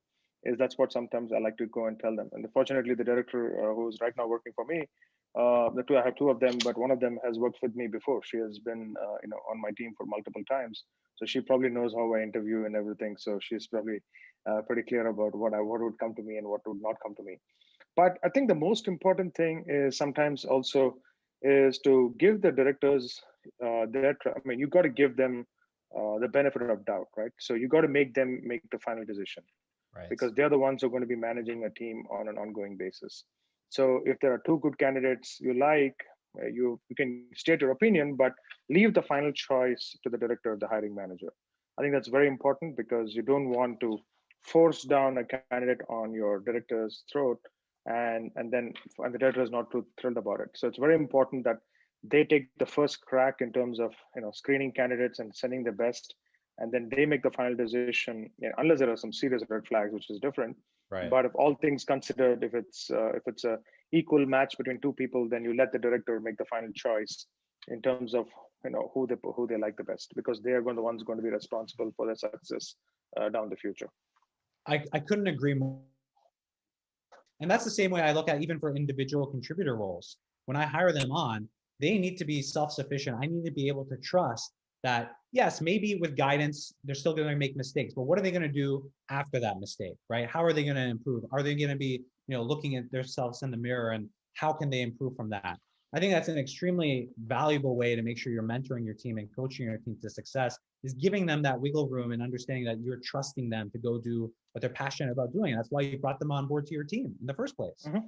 Yeah, absolutely. That's very important, right? So it's important to kind of give them the vision of success and let them go and achieve it. And if they fail, let them. Sometimes sometimes failure is the best way of realizing that you can do things better, and also being very open with feedback. Right. I think with my team, they very clearly know what I expect from them right away. It's very clear. And I always tell them, be responsive, be accountable. I don't care about you having to work 8 to 5 every day. You can take off whenever you need. Just get the stuff done on time. Mm-hmm. When you commit, you can get stuff done on time. So I give them the choice in terms of, okay, tell me how long it takes, unless there is any specific deadlines from the company standpoint. But yeah, so in a macro sense, I think trusting them, giving them the room to operate, and listening to their inputs, and giving them the ability to kind of bring out their own creativity. I think that really helps build a better team for success down the road. Right. And I think that's a great segue to, you think about success, you make it clear to your team what the expectations are, they deliver on those expectations and something that you agree upon. But beyond that, measurement is always something that product marketers, have typically faced as a struggle point, right? Because you're typically not directly involved with demand generation, but you may be supporting their efforts and activities. You may be working with sales enablement. Sometimes sales enablement falls on the product marketing team as a whole. You may have a separate sales enablement person or somebody that's doing that. I know previously I was lucky enough to have, in terms of our sales enablement collateral, I was able to track that through HighSpot. So if you're not familiar with HighSpot, we created all of our marketing content collateral there. And every time our BDR team and our sales team went on outbound outreach, they would attach those sales enablement collateral pieces that we put in, and we'd be able to track it all the way into Salesforce and say, hey, you know what? We actually influenced $10 million of pipeline through our marketing content and collateral. Hey, we actually sourced this much and influenced this much across the journey in the sales cycle. So, but that is more difficult. That was just one way I was able to go ahead and drive measurement. But what are some of the other ways, Vijay, that you're thinking about how you measure product marketers, and how is that going to change maybe in 2, 3, 4, 5 years from now with other tools coming online? That's a great question. So one of the things we didn't talk about earlier is how do you get the team ready for success is the onboarding, right? So it's very important to have a very structured onboarding, and then we'll get to the measurement in terms of metrics, right? So it's very important to have a very successful onboarding program when your new team members come on board, whether it's a director, whether it's an individual contributor, doesn't matter. So I actually have a very structured 30-day program where I kind of mix in learning with some deliverables at the end of 30 days. So it's always boring to just keep reading and meeting people and not do anything. So I kind of try to mix the two together. So give them some low-hanging fruit, some easy, quick wins so they can establish credibility in the organization and take it from there. So that being said, so what we do is I really kind of set up this onboarding program where they may have to meet the key constituents. They have to learn about the product. Extremely important to learn about the product. We need to know it in and out. Learn about the industry. Learn about the customers. Learn about what challenges we are facing from a sales standpoint, from a product standpoint, and get all of those insights. Where are we better than the competitors? Where are we not better? And what are some of the gaps in the company as you learn? And then give them some short-term wins, quick wins, so that they can start establishing credibility and getting out in front of the salespeople and so forth. So that's kind of the macro point in terms of the onboarding and getting them ready for success. Now, getting to your second question in terms of the measurement for success and where I see this growing eventually, I think in general, all marketers should be responsible for revenue. I think 70% of your time should be focused on revenue. So that being said, are you doing stuff like messaging or content creation, which is really helping drive revenue? So I've been fortunate to be in part of organizations where product marketing has actually driven the integrated campaign strategy. So letting the demand gen teams know this is the industry, this is the persona, this is the messaging, and here is how we can help you with content. And then let the demand gen team go and create the program on their own. As I mentioned, I also drive the account-based marketing right now. So where we define what the messaging is and define the content and drive that towards the future. So I think every measurement, every product marketing is, I would say, in 3 ways. The quantitative way is very straightforward in terms of, the revenue and what activities you're doing are actually directly supporting the revenue and so forth, and how many white papers you create and how many data sheets you create, all those quantitative measures you have. Second thing is I actually look at win rates, competitive win rates. If you're starting to track that as product marketing, as you're doing the CI and building in new CI platforms, we use Clue, Klue, as a competitive intelligence platform. We use Closed, CLOCD, for win-loss interviews. How are you able to structure all of that, bring it back into the CI platform, re-enable sales with the new insights you're gathering, and seeing if there is actually a positive win rate improvement down the funnel in terms of your sales force. So I think that's a great important metric which we can think about is competitive win rates. Then there are a lot of qualitative metrics. How effective is the content? Polling the salespeople on a quarterly basis or a semi-annual basis to see what the effectiveness of the content is. Finding out what they need, doing effective launches, making sure that your messaging is being well received. So the best way of that is analyst perception, analyst validation of your messaging and positioning. So those are some of the ways I would say you can start measuring up product marketing for success, both between quantitative and qualitative. And it's obviously the most difficult organization to measure because you're not directly responsible for revenue, for example, but you're indirectly responsible in a way. So. Yeah, and I feel the same way. And I think, when I talk to other product marketers, they think of themselves as the CEO of their business, and they really are thinking about the strategic value of what they're actually providing and executing on to help drive revenue, either if that's new business revenue or upsell in existing accounts, depending on your strategy. I think that's a great point. And tying back into that, so we think about building your team success in role. Now, what does that success look like when you look at your organization today? How does product marketing, to what degree, define that success and actually achieve that success? So you talked about competitive win rate. That's one thing, right? You talked about pipeline build. That's another thing. Closed revenue. That's the other thing. But what are some of those maybe other, not quantitative, but maybe some of those qualitative developments that happen within your team that actually show success and growth in role? Yeah, that's a great question. So, I mean, the way I look at qualitative measurement is the product marketing team the go-to team for messaging, for positioning, for subject matter expertise, right. Or not? Are sales respecting what you do, what you create, or not? Is the product management team collaborating with you on the releases and the content and collateral and so forth? Because we all know sometimes product management team think that they can also be product marketers. So it's very important to, for them to kind of trust you and come to you for subject matter expertise. Are you being the leader? If you own messaging, then product marketing owns messaging. In my company, I own messaging, and it's pretty clear. We're okay to kind of welcome input, but are you being the leader to drive the change, what's required? You have to collaborate for sure, but then you need to be strong enough to have an opinion. If things are going in a certain way, you've got to bring it back to the table where we have to go. Right. Are you able to get the validation from the analyst community? So that's the way I would say from a qualitative standpoint, how you can start to measure the success of product marketing is just the respect, whether you've been thought about as a subject matter expert, is the messaging resonating enough, and are you actually driving change from being a leader standpoint?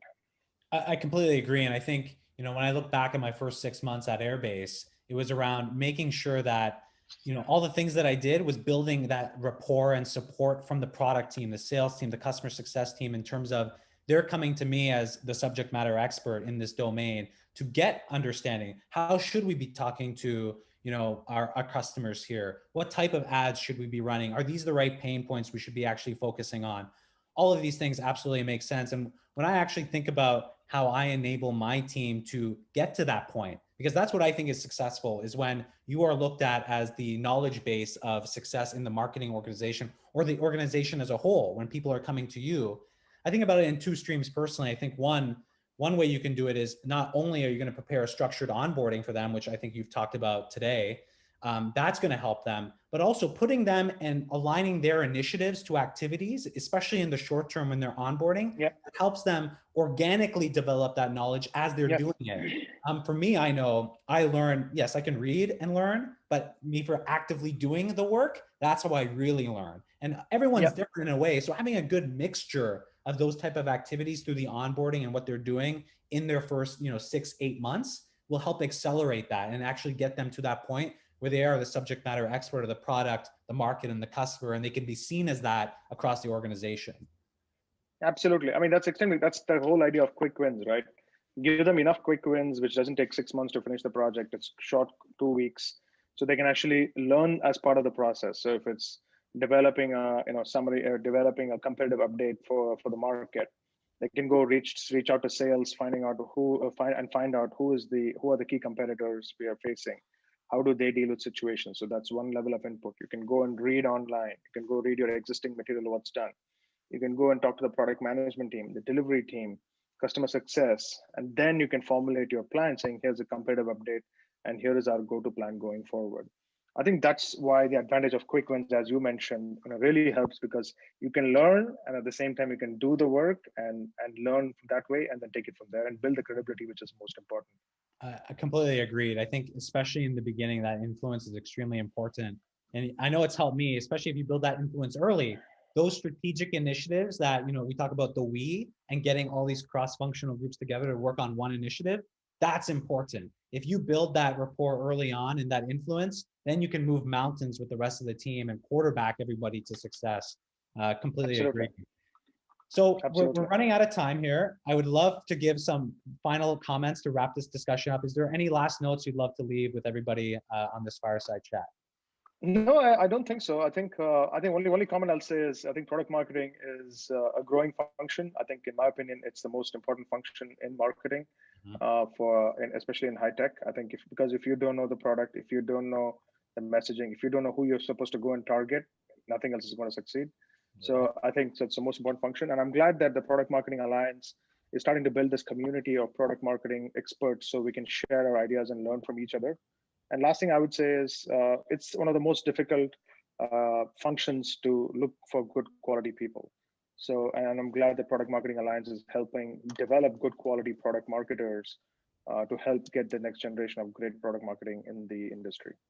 Absolutely. I couldn't agree more. And I think everybody here in this community that's watching this is everyone's learning something different. And that's the great thing. And that's the beauty about product marketing. It can look so different, and the life cycle of product marketing is so broad. There's always so much to learn. And I think that mindset of continuous learning, there's always going to be something to learn, which is going to be amazing.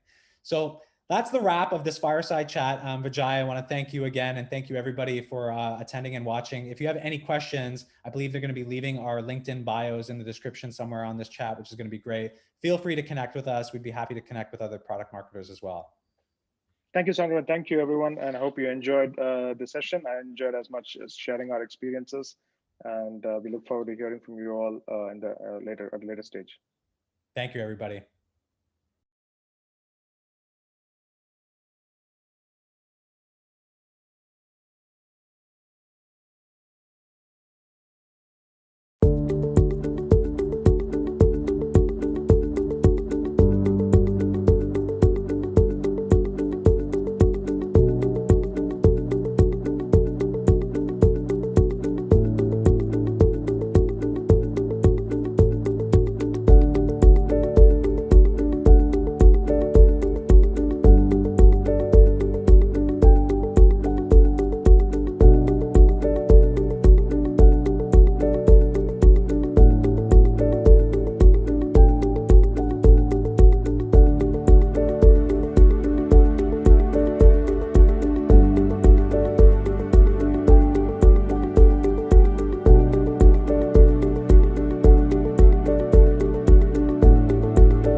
Clue is a competitive enablement platform that collects and delivers intelligence across every department of every business. Clue organizes intel into cards, delivering competitive insights across the tools and devices your teams already use. Enablement teams also get superpowers, allowing them to collect intel from millions of sources outside your organization, as well as internal sources like Salesforce, Slack, and company emails. Clue allows them to go deeper and cover more competitors without any extra hires or late nights for the team. Collect, curate, compete. Clue. Competitive enablement for the modern enterprise.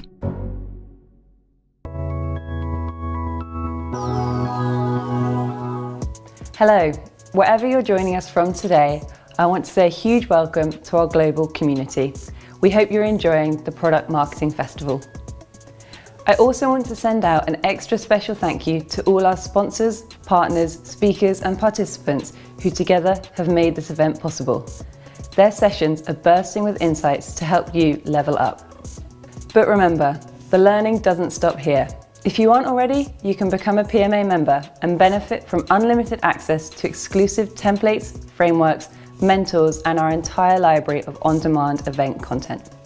Make sure you have your questions at the ready.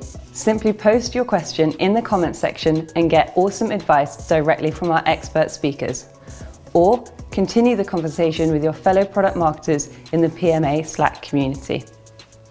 What's not to love about that? So now, on to the next talk.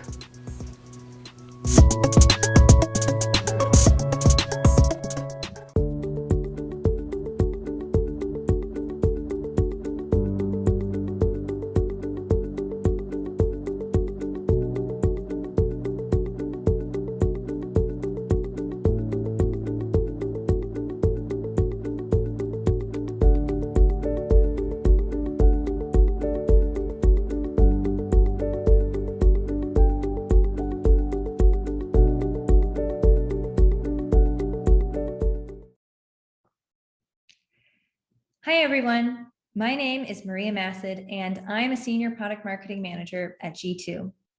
I'm really excited to be here at the Product Marketing Festival today, talking to all you wonderful people passionate about product marketing, about how to do cross-functional collaboration one step better than you're doing it now by designing stakeholder buy-in. When I first joined G2, I knew that it would be paramount to get alignment with my new team before embarking on creating new messaging, positioning, and any other marketing materials that would stem from that messaging, with the help from a select few key individuals who needed to be involved. I'm hoping you'll take away 3 key ideas from my experiences at G2 and past gigs, in addition to a useful framework for how you can achieve alignment across teams. The first is how to own your own expertise while honoring multiple perspectives. The second is how to focus stakeholders on the things that matter. And lastly, how to establish mutual understanding with small agreements. My talk is probably going to be most useful for individual contributors, but there should be some golden nuggets still in here for people managers as well. So let's dig in. Imagine yourself getting on your favorite theme park ride. You get in the flume or cart, and then you're off. For me, my favorite ride is Peter Pan's Flight at Disneyland. It's an atypical ride where you strap yourself into a ship attached to a beam above you instead of something bolted to the ground. And then you fly over London, feeling like you're about to be transported to Neverland. What might not seem so obvious is that as you fly above the Thames, your attention is directed in very specific ways. The ride experience was carefully designed so that you notice the things that the Imagineers want you to see. Imagineers are what Disney calls their engineers focused on building and designing theme park rides. Your attention might roam, but everywhere you look has something that pulls your attention back to where it's supposed to be to maximize your enjoyment. There's always one central theme to the ride and one scenario per room of the ride that you're meant to be looking at that connects the different parts of the room together. It's a pretty difficult job to design these types of experiences while also not being super obvious to the riders that you are subtly influencing their perceptions of the ride. But Imagineers are able to build rides that people love by directing their attention to the things that matter to create a great guest experience. And that's what product marketers have to do when facilitating cross-functional work. Granted, we're not designing theme park rides, and our stakeholders aren't going to be soaring through Neverland or above London, but we are directing attention during cross-functional conversations that uncover value for our customers. Getting teams to align is difficult, but add in stakeholders who are opinionated and stubborn, and you've got your work cut out for you. As product marketers, we can learn a thing or two from the creators of theme park rides. We have to purposefully design experiences to develop stakeholder relationships, get alignment across teams, drive value for the customer, and empower ourselves to get the information we need to do product marketing successfully and fully own the positioning and messaging with help from more knowledgeable, more experienced individuals on your team. If you don't take the time to devise how you're going to get what you need to be successful, it's going to be more difficult to pull people's thoughts together in a cohesive way to drive people in the same direction.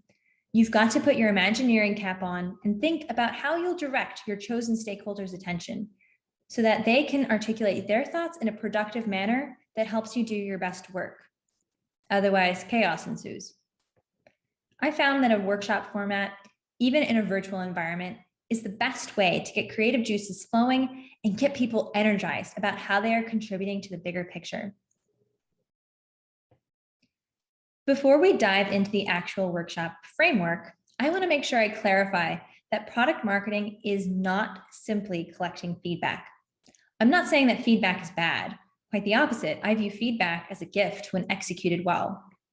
But after being structurally required to go through multiple rounds of review by 17 different stakeholders across various teams at previous stops, that is not feedback, and it's not constructive. That's an endless merry-go-round that sets product marketing up to never please anyone and never meet anyone's expectations. Product marketing isn't, or rather, shouldn't be about pleasing people. It should be about bringing the voice of the customer to strategic creative marketing that you are able to fully own. Product marketers don't just want feedback. We crave alignment to move our entire team in the right direction that gets everyone on board in ways that won't eliminate the voice of product marketing from the table. Just because product marketing is facilitating cross-functional conversations doesn't mean that we don't deserve a seat at the strategy table. And so, in order to do that, we need to facilitate conversations that help stakeholders come together around the most important drivers that can help us write the best messaging and move forward with a strategy that aligns everyone across the whole business. So, I've put together a framework to help you get there. First, you'll need to identify who needs to be in the room with you when you facilitate these workshops. This depends on how your organization is structured. You'll likely need representatives from product, sales, and customer success at minimum.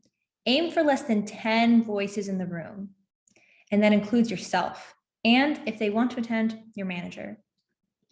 Separate to this core group, you'll also need a good note taker. Now, this clearly depends on the size of your business unit and organization, but there is such a thing as having too many cooks in the kitchen. Identify who can provide the most value and define those requirements to be easily referenceable.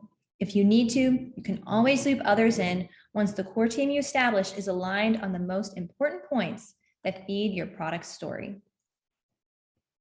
Once you've gotten your invitation list together, it's time to start thinking about what questions you need answered in order to create your best work. What is the goal of your collaboration? This process usually starts by putting yourself in the shoes of the customer and empathizing with them. This is a great time to uncover more of who they are so you can create more compelling stories that resonate with them. Ask questions about their needs, preferences, and wants, including wants they aren't even aware they have. Why are their problems their problems? And why does your product solve them? Take it from a surface level dive into attributes and characteristics and truly dive deep into behaviors, dialing into the values they hold. Getting the right questions together is the most important piece of this whole exercise. Fail to ask the right questions, and the entire workshop is at risk of falling apart or derailing into a side conversation that isn't helpful or productive to the group. Next, you'll want to construct your workshop. Activities are the best way to rally people around a common goal. They're engaging, they're fun, and they'll make people feel like they are part of a team, which is what this is all about anyway. If you're conducting your workshop in person, sticky notes, whiteboards, and easel paper are your best friends. If you're virtual, as likely many of you are, check out software options like Miro that help keep the visual element interesting, keep track of what's been said, and keep the documentation fluid in case one idea works better in another. And during your workshop, start by crafting a problem statement with your team. A good problem statement defines how we think of buyers and helps us see if any gaps or patterns emerge in how we are thinking about them as a group. But a great problem statement defines who our customers are, what their problems are, why that problem exists in the first place, why that reason you just gave exists, and how both the primary and secondary reasons make the buyer feel. Ask each person to develop at least 3 different problem statements. Maybe more is appropriate, depending on how many personas you have. It helps to share out what you expect a few days before the actual workshop, so they're not caught off guard by what you're asking in the moment, or in case they get stage fright. And make sure you bring your own thoughtful problem statements to the workshop as well. Don't write yourself out of the narrative at this crucial moment. This is where a note taker really comes in handy, as you'll likely be trying to frame questions to keep folks focused on the right things.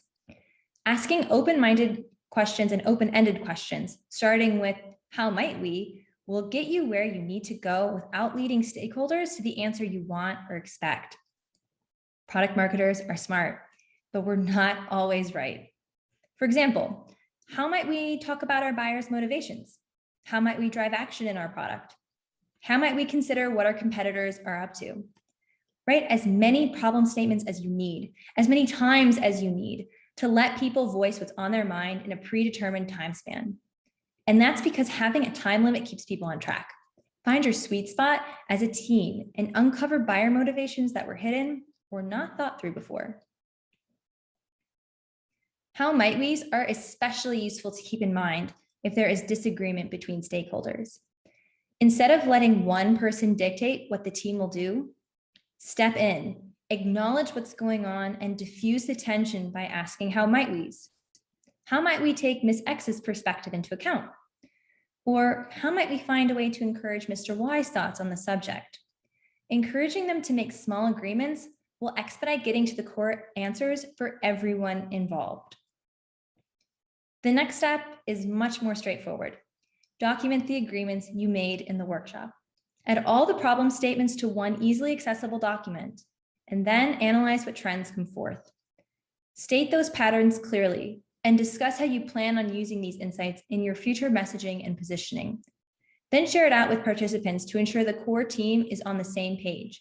And once you've gotten some solid yeses, you can share your agreements with the broader team. Finally, now that you've successfully achieved stakeholder buy-in and have a document to easily reference, it's time to go do whatever you need to in order to create or refine messaging and positioning to grow the business with one commonly held vision in mind. Everyone wins, including your prospects and customers, who are far happier to see more relevant content to them and find a product that actually meets their needs.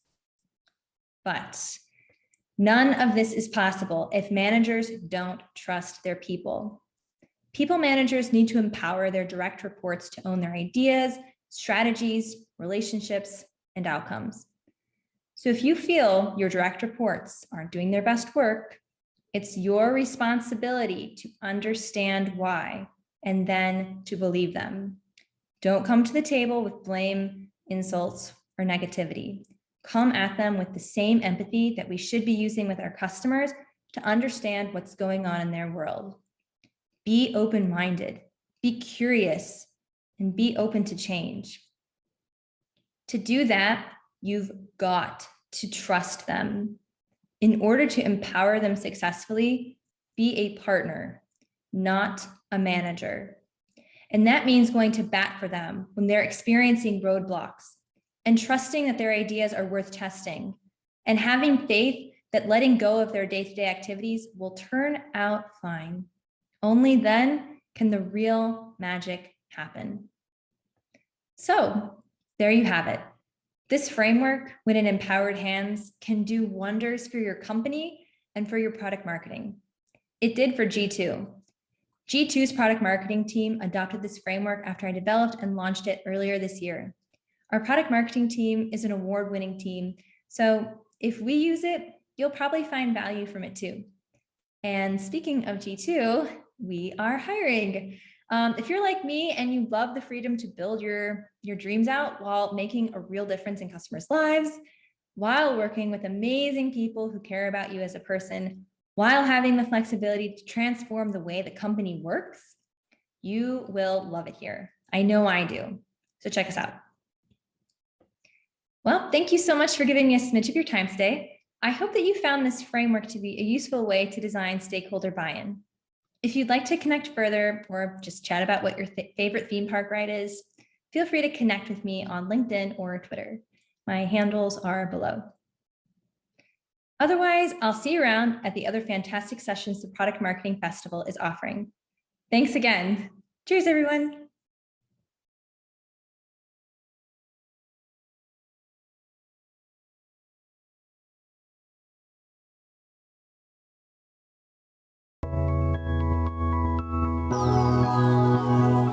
Welcome back to the Product Marketing Festival.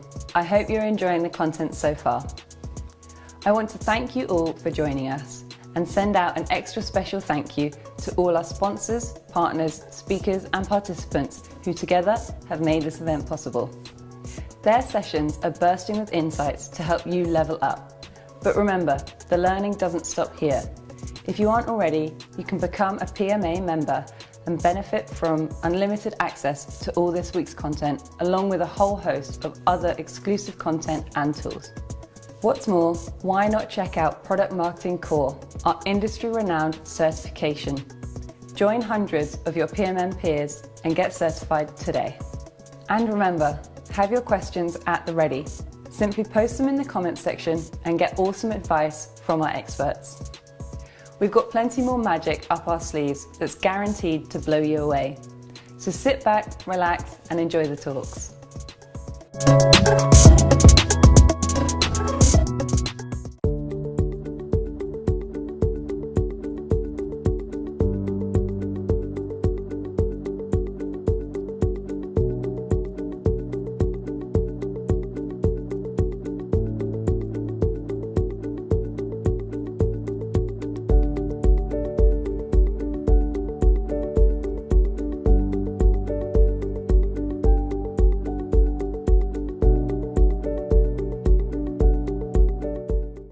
Hey folks, Evan here, and I'm excited to talk to you today about the intersection of the creator economy and B2B marketing. But first, many thanks to the Product Marketing Alliance for including me in this. I've always loved working with the community, and I'm excited this festival is back in full swing. Before we jump in, I'd like to share a quick story of how I encountered the creator economy for the first time in the software space. And as a bit of background, I'd like to think of myself as a creator in almost everything I've done in my career, just without all of the fans. I've always derived the most energy from making things, from products, process, to ways of working, to building out teams. As a product manager at Accenture, I created and launched software tools for Fortune 500 companies. As an early leader in Box's implementation team, I built out teams, methodologies, and best practices that help customers find deep value in the product and transform their businesses. And at Coda, which is a new all-in-one doc for teams, I've been running our marketing partnerships and solutions teams, creating different approaches on how we grow our audience. But more critical to this story, I spend most of my time at home creating as well as a musician and aspiring producer. I've been making music my entire life. In college, I started a locally successful band that recorded a few EPs and toured the country, which I promise is less glamorous than it actually sounds. We played to a lot of empty rooms. But as I was leaving college, I had this choice: make music my career or find a new one. And while I ultimately chose the latter, I knew I wanted to keep music as a staple of my life. And so I took the profits of that work and built my first home studio, which you can see in the pics to the right, where I was based in San Francisco, and then bottom left, my apartment now. And one of the first major choices any aspiring producer needs to make is, what is their technology stack? And just like our favorite buyer persona as marketers that we all love to talk about, I got to step into this role for the first time and decide on one of my first big major investments, which is the centerpiece of any studio, known as a digital audio workstation. Now, a digital audio workstation, or DAW as it's called, like any development environment for engineers or launch calendar for PMMs, it's the place where all the magic happens. It's where you record, mix, master, and compose your music. And just like any major tech purchase in the business world, there are a ton of options and even more features to figure out. And so, like any good tech buyer on his journey to find the right solution, I might have started where you expect. I might have Googled best DAWs for the year. I might have scoured the internet for the best articles that showed all the pros and cons. I might have found different pieces that show me on 5 stars how good this piece of technology is. And I may have asked some friends in the process as well. And with my comparison spreadsheet filled out and all the pricing lined up, I might have landed on a solution that I felt would get the job done. And this feels like all standard buyer's journey stuff. But what actually happened is a little bit more organic and unexpected. It actually started for me on YouTube. And see, at the time, I was a big fan of scrolling through YouTube, watching videos every day. And I scrolled past one by deadmau5, an electronic music producer that I'd recently seen live, and it showed him working in his studio. At first, it seemed a little bit uncut and raw. It was a live stream that he had posted. It was very, very long. But as I started to watch, I found it hard to stop. Aside from the general entertainment value of him turning knobs and flipping switches to produce any number of crazy sounds and tracks, I actually felt like I was also learning something. Not only was I learning his creative process, but I was also learning about his tools and his workflow. I watched him as he deftly programmed beats and synth patterns and melodies into his DAW Ableton Live, and I was instantly hooked. I bought a copy of that software on the spot, and I've been using it for the last decade to this day. Now, on its surface, this might seem like a standard influencer marketing example. A reputable producer with a large following is paid to share a product to his audience. But this case was neither of those things. Yes, deadmau5 at the time was a reputable producer, but he was only just starting to build his following in YouTube. And Ableton didn't pay him to promote. Ableton was just his preferred tool. And to me, this is like striking marketing gold. The creator using your product who is building an audience is giving you free marketing the most genuine way. And to me, this taps into a whole different type of referral traffic. This isn't just referrals and recommendations through people you know, but recommendations through people you aspire to be. And while we've seen a ton of traction in the industry around the creator economy generally, which are the successful platforms like YouTube, TikTok, Substack, Clubhouse, and others, my belief is that there are order of magnitude more creators that will show up in the business world as well. People who have unique perspectives on how we work, how to build great teams, and how to achieve business outcomes. And they're all around us. And at Coda, we call these people makers. Our product was built to empower them to create tools that best reflect their unique ways of working. But makers also use a huge variety of tools to get work done, and they very likely shape their perspective on work in general through those tools. So what if we could help them channel this perspective in the earliest stages of them entering the creator economy? At Coda, in part because our product is tied closely to this space, we've thought a lot about this dynamic, but in my view, the lessons we've learned apply to any B2B software company looking for ways to grow their audience through their users. And in this talk, I'll share a bit of context and some tips on how to engage this audience at its earliest stages so you might be able to better ride the growing creator economy wave. So like any good PMM, let's start with the target audience. Who are the best representatives of the creator economy in our user base, and what motivates and drives them? And for this, I started with this piece written by investor Li Jin, who talks about the growth of the creator economy, what she actually calls the passion economy, which is a superset, which is about people creating businesses based on their individuality. From publishers leaving traditional distributes for the new passion economy platforms, namely that they're accessible to everyone, not only business and professionals. They view individuality as a feature, not a bug. They focus on digital products, virtual services. They provide holistic tools to grow and operate a business, and they open new doors to new forms of work. As you look through this list, you can also see what the users of these products value: individuality, accessibility, and a holistic set of tools. And it's probably hard to parse this in the abstract. So let's take a look at a real example. Let's take creator Ali Abdal. Now, Ali started his YouTube channel in 2007, where he was studying at Cambridge to become a doctor. And through his channel, he sought to, quote, create content that helps people lead happier, healthier, and more productive lives. In the beginning, he simply shared tips for things he encountered in his daily life at university: how to study effectively, how to take great notes while reading, how to achieve balance. And since 2007, he's grown his audience on YouTube to over 1.7 million subscribers, which is crazy. But what's even more interesting is if you look behind the scenes at where he is today, he's been able to turn this into a bona fide multi-channel business. In recent videos, he's shared his expansive list of channels and revenue streams, both passive and active. And you can see at the bottom here, everything from his YouTube channel to podcasts, to selling a course on Skillshare, to even launching a website or an app related to the things he's learned. And the key here is that through all of these channels, he is constantly advertising the products he uses and loves, just by virtue of showing off his process and his knowledge. And initially, no sponsor dollars at all. Now, unlike the deadmau5 example, where his career was defined by his musical creativity and he used YouTube as a channel to amplify that, Ali's growth as a creator was defined by the tools and the process that he used and his work life. Now, the Ali of today is obviously an attractive target to build a relationship with if you are one of the folks who has a product that he uses, given his current following. But how might we have found him and enabled him earlier in his journey when he was just starting, before he was bombarded with sponsor requests and ad dollars?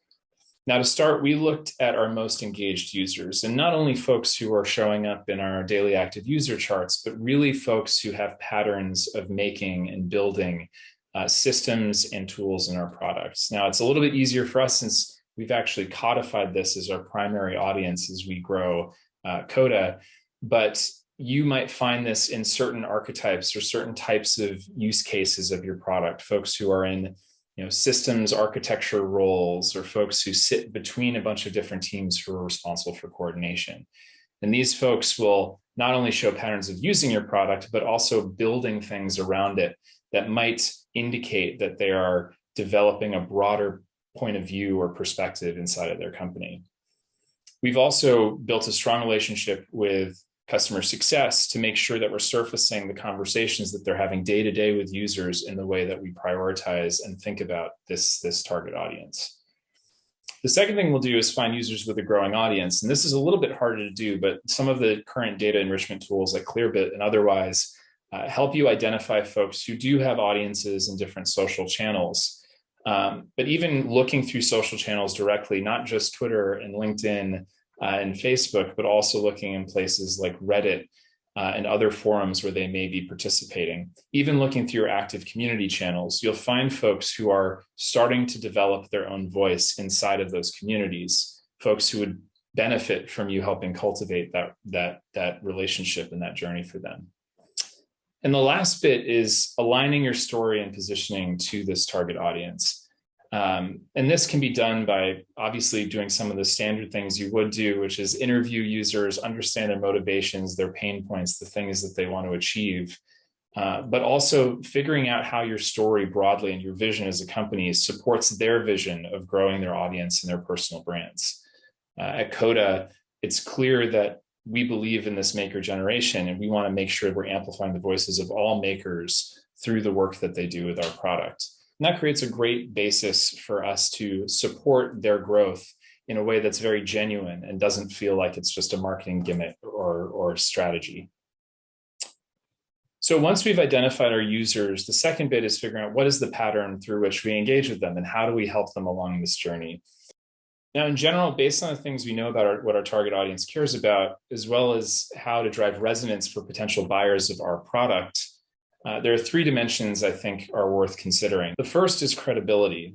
Ultimately, people who buy products based on social proof will need to see it credible in terms of the outcomes it provides, but also feel genuine in terms of the way that they see that social proof. The second is individuality, which in the piece mentioned earlier is incredibly important for creators and makers to showcase their work and not feel like they're being folded into an underlying brand or broader story. And the third is shareability, which is both how shareable it is for the creator themselves and how likely they are to get it in front of their audiences, but also does it travel well across platforms, knowing earlier that many platforms will be used to share content that is created by these folks. And so if we take a look back at the classic tools that are in the marketer's tool chest, let's look at a few of them and see how they stack up against these. We'll start with the classic case study, which everybody should know and love. It's got a punchy headline, it has a logo, it has a bunch of metrics of success, which is really great for tops-down sales in places where you need a quick answer on, is this tool being used by reputable companies, but is very impersonal and feels obviously self-serving when you dig into it. It doesn't really showcase all the details of the workflow that the individuals who are behind these results put into this solution with the product. And it can often feel a bit impersonal in the way that it's delivered. If we take a slightly different tack, which is referral programs, these are really effective given their performance-based incentives, either giving credits to your product or actually delivering cash to people based on how many folks they sign up. It's very effective at starting to generate some traffic through a direct network effect. But it is also still very impersonal. Oftentimes people just post the links straight out of their referral inbox into things like Twitter. It doesn't feel tied to a solution. It has very low credibility, generally beyond the person who shared the message. And then we have community platforms, which we can learn a ton from in terms of how creators might engage and share information. There's typically strong commitment to products that folks use in these communities and strong network effects. They're really genuine conversations that take place in these areas. And so the question becomes, how do we take the best of these three areas, highly credible case studies, highly shareable referral networks, and the individuality that's expressed in community, and bring them together into one solution, one pattern that we can use to enable our early creators to share their work through your product. At Coda, we built out a doc gallery for this exact purpose. The doc gallery is a place where both Coda employees and makers in our user base alike can submit docs that they've built, solutions on the platform, and share their perspective through our platform, but also share it off of our platform as well. And a couple of critical elements of this. First, we made it very easy for folks to take the content that they're working with every day and turn it into a published asset. We generated a feature that allows that to happen. The second is we created an easy sharing mechanism so that when it is published, not only does it show up in this gallery, but they can also generate links to it. They can create custom URLs, things that make it easy for them to share it around the variety of channels that they may be engaging with. And one of the third more important things is we created a space not just for them to see the content aligned with other content, but also see their own personal profile, like you might see in a platform like YouTube or otherwise, where all of their work accumulates and how they engage with other community members' work accumulates as well. And this just creates a destination that we feel is really important for creators who are trying to build out a strategy that ultimately will revolve around many different channels as they're trying to get the word out about their work. And we've seen lots of companies follow suit in our space. Companies like Miro and Figma have launched similar types of galleries where you can both feature content in a single destination, but also make it easily accessible through a bunch of different platforms, showcasing the individuality of your users and the things that they can build. And so once you have kind of this combination of credibility, personality, and shareability, how do you build a supporting motion that enables this group to participate actively in this community and this economy? At Coda, we've built a full end-to-end motion to support this growing creator community. And we started with how people actually structure their docs to be the most accessible, the most delightful for those who consume their content. And so setting standards for how people write great docs and share them with others has been a really important facet of our motion here. The second is we lead by example. We take all of those templates and we apply them to our own interests and promote those through a variety of channels as well.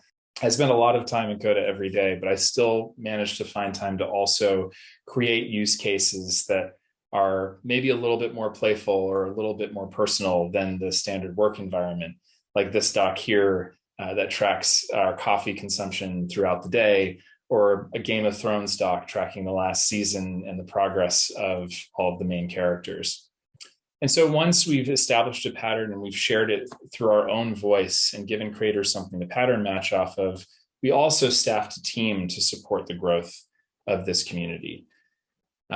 We call it maker marketing internally, but it's a combination of folks who support developing the solutions with our makers, both designing them with them and helping them along the journey of creating the best possible solution, as well as helping them write the best content that supports that solution. And we have a promotion team that helps our makers promote their content and build assets that support any channel that they're most interested in engaging with. And so through building this motion, through developing the patterns through which makers can engage with our product, and by deeply understanding their needs, their desires, their motivations, we've been able to engage this new group of folks who are really establishing themselves as thought leaders and making celebrities of them in a way that you might only otherwise see inside of TikTok or Facebook or other social channels. So in closing, I hope you've learned a little bit about the acceleration of the creator economy that I'm seeing every day that grows from within companies your product likely already serves, which is a huge opportunity, both from a vision perspective and aligning your vision to the way that your users engage with your product, but also supporting this referral growth opportunity that exists just through the creator economy growing and sharing work through multiple channels. I think this group will pitch products, share best practices, and be a strong driver of growth for businesses that support their journey. And so I hope these tips have been helpful as starting points. In case you're interested in learning more, feel free to send me an email at evan@coda.io. And I really appreciate you joining the session today. Thanks and have a great rest of your week.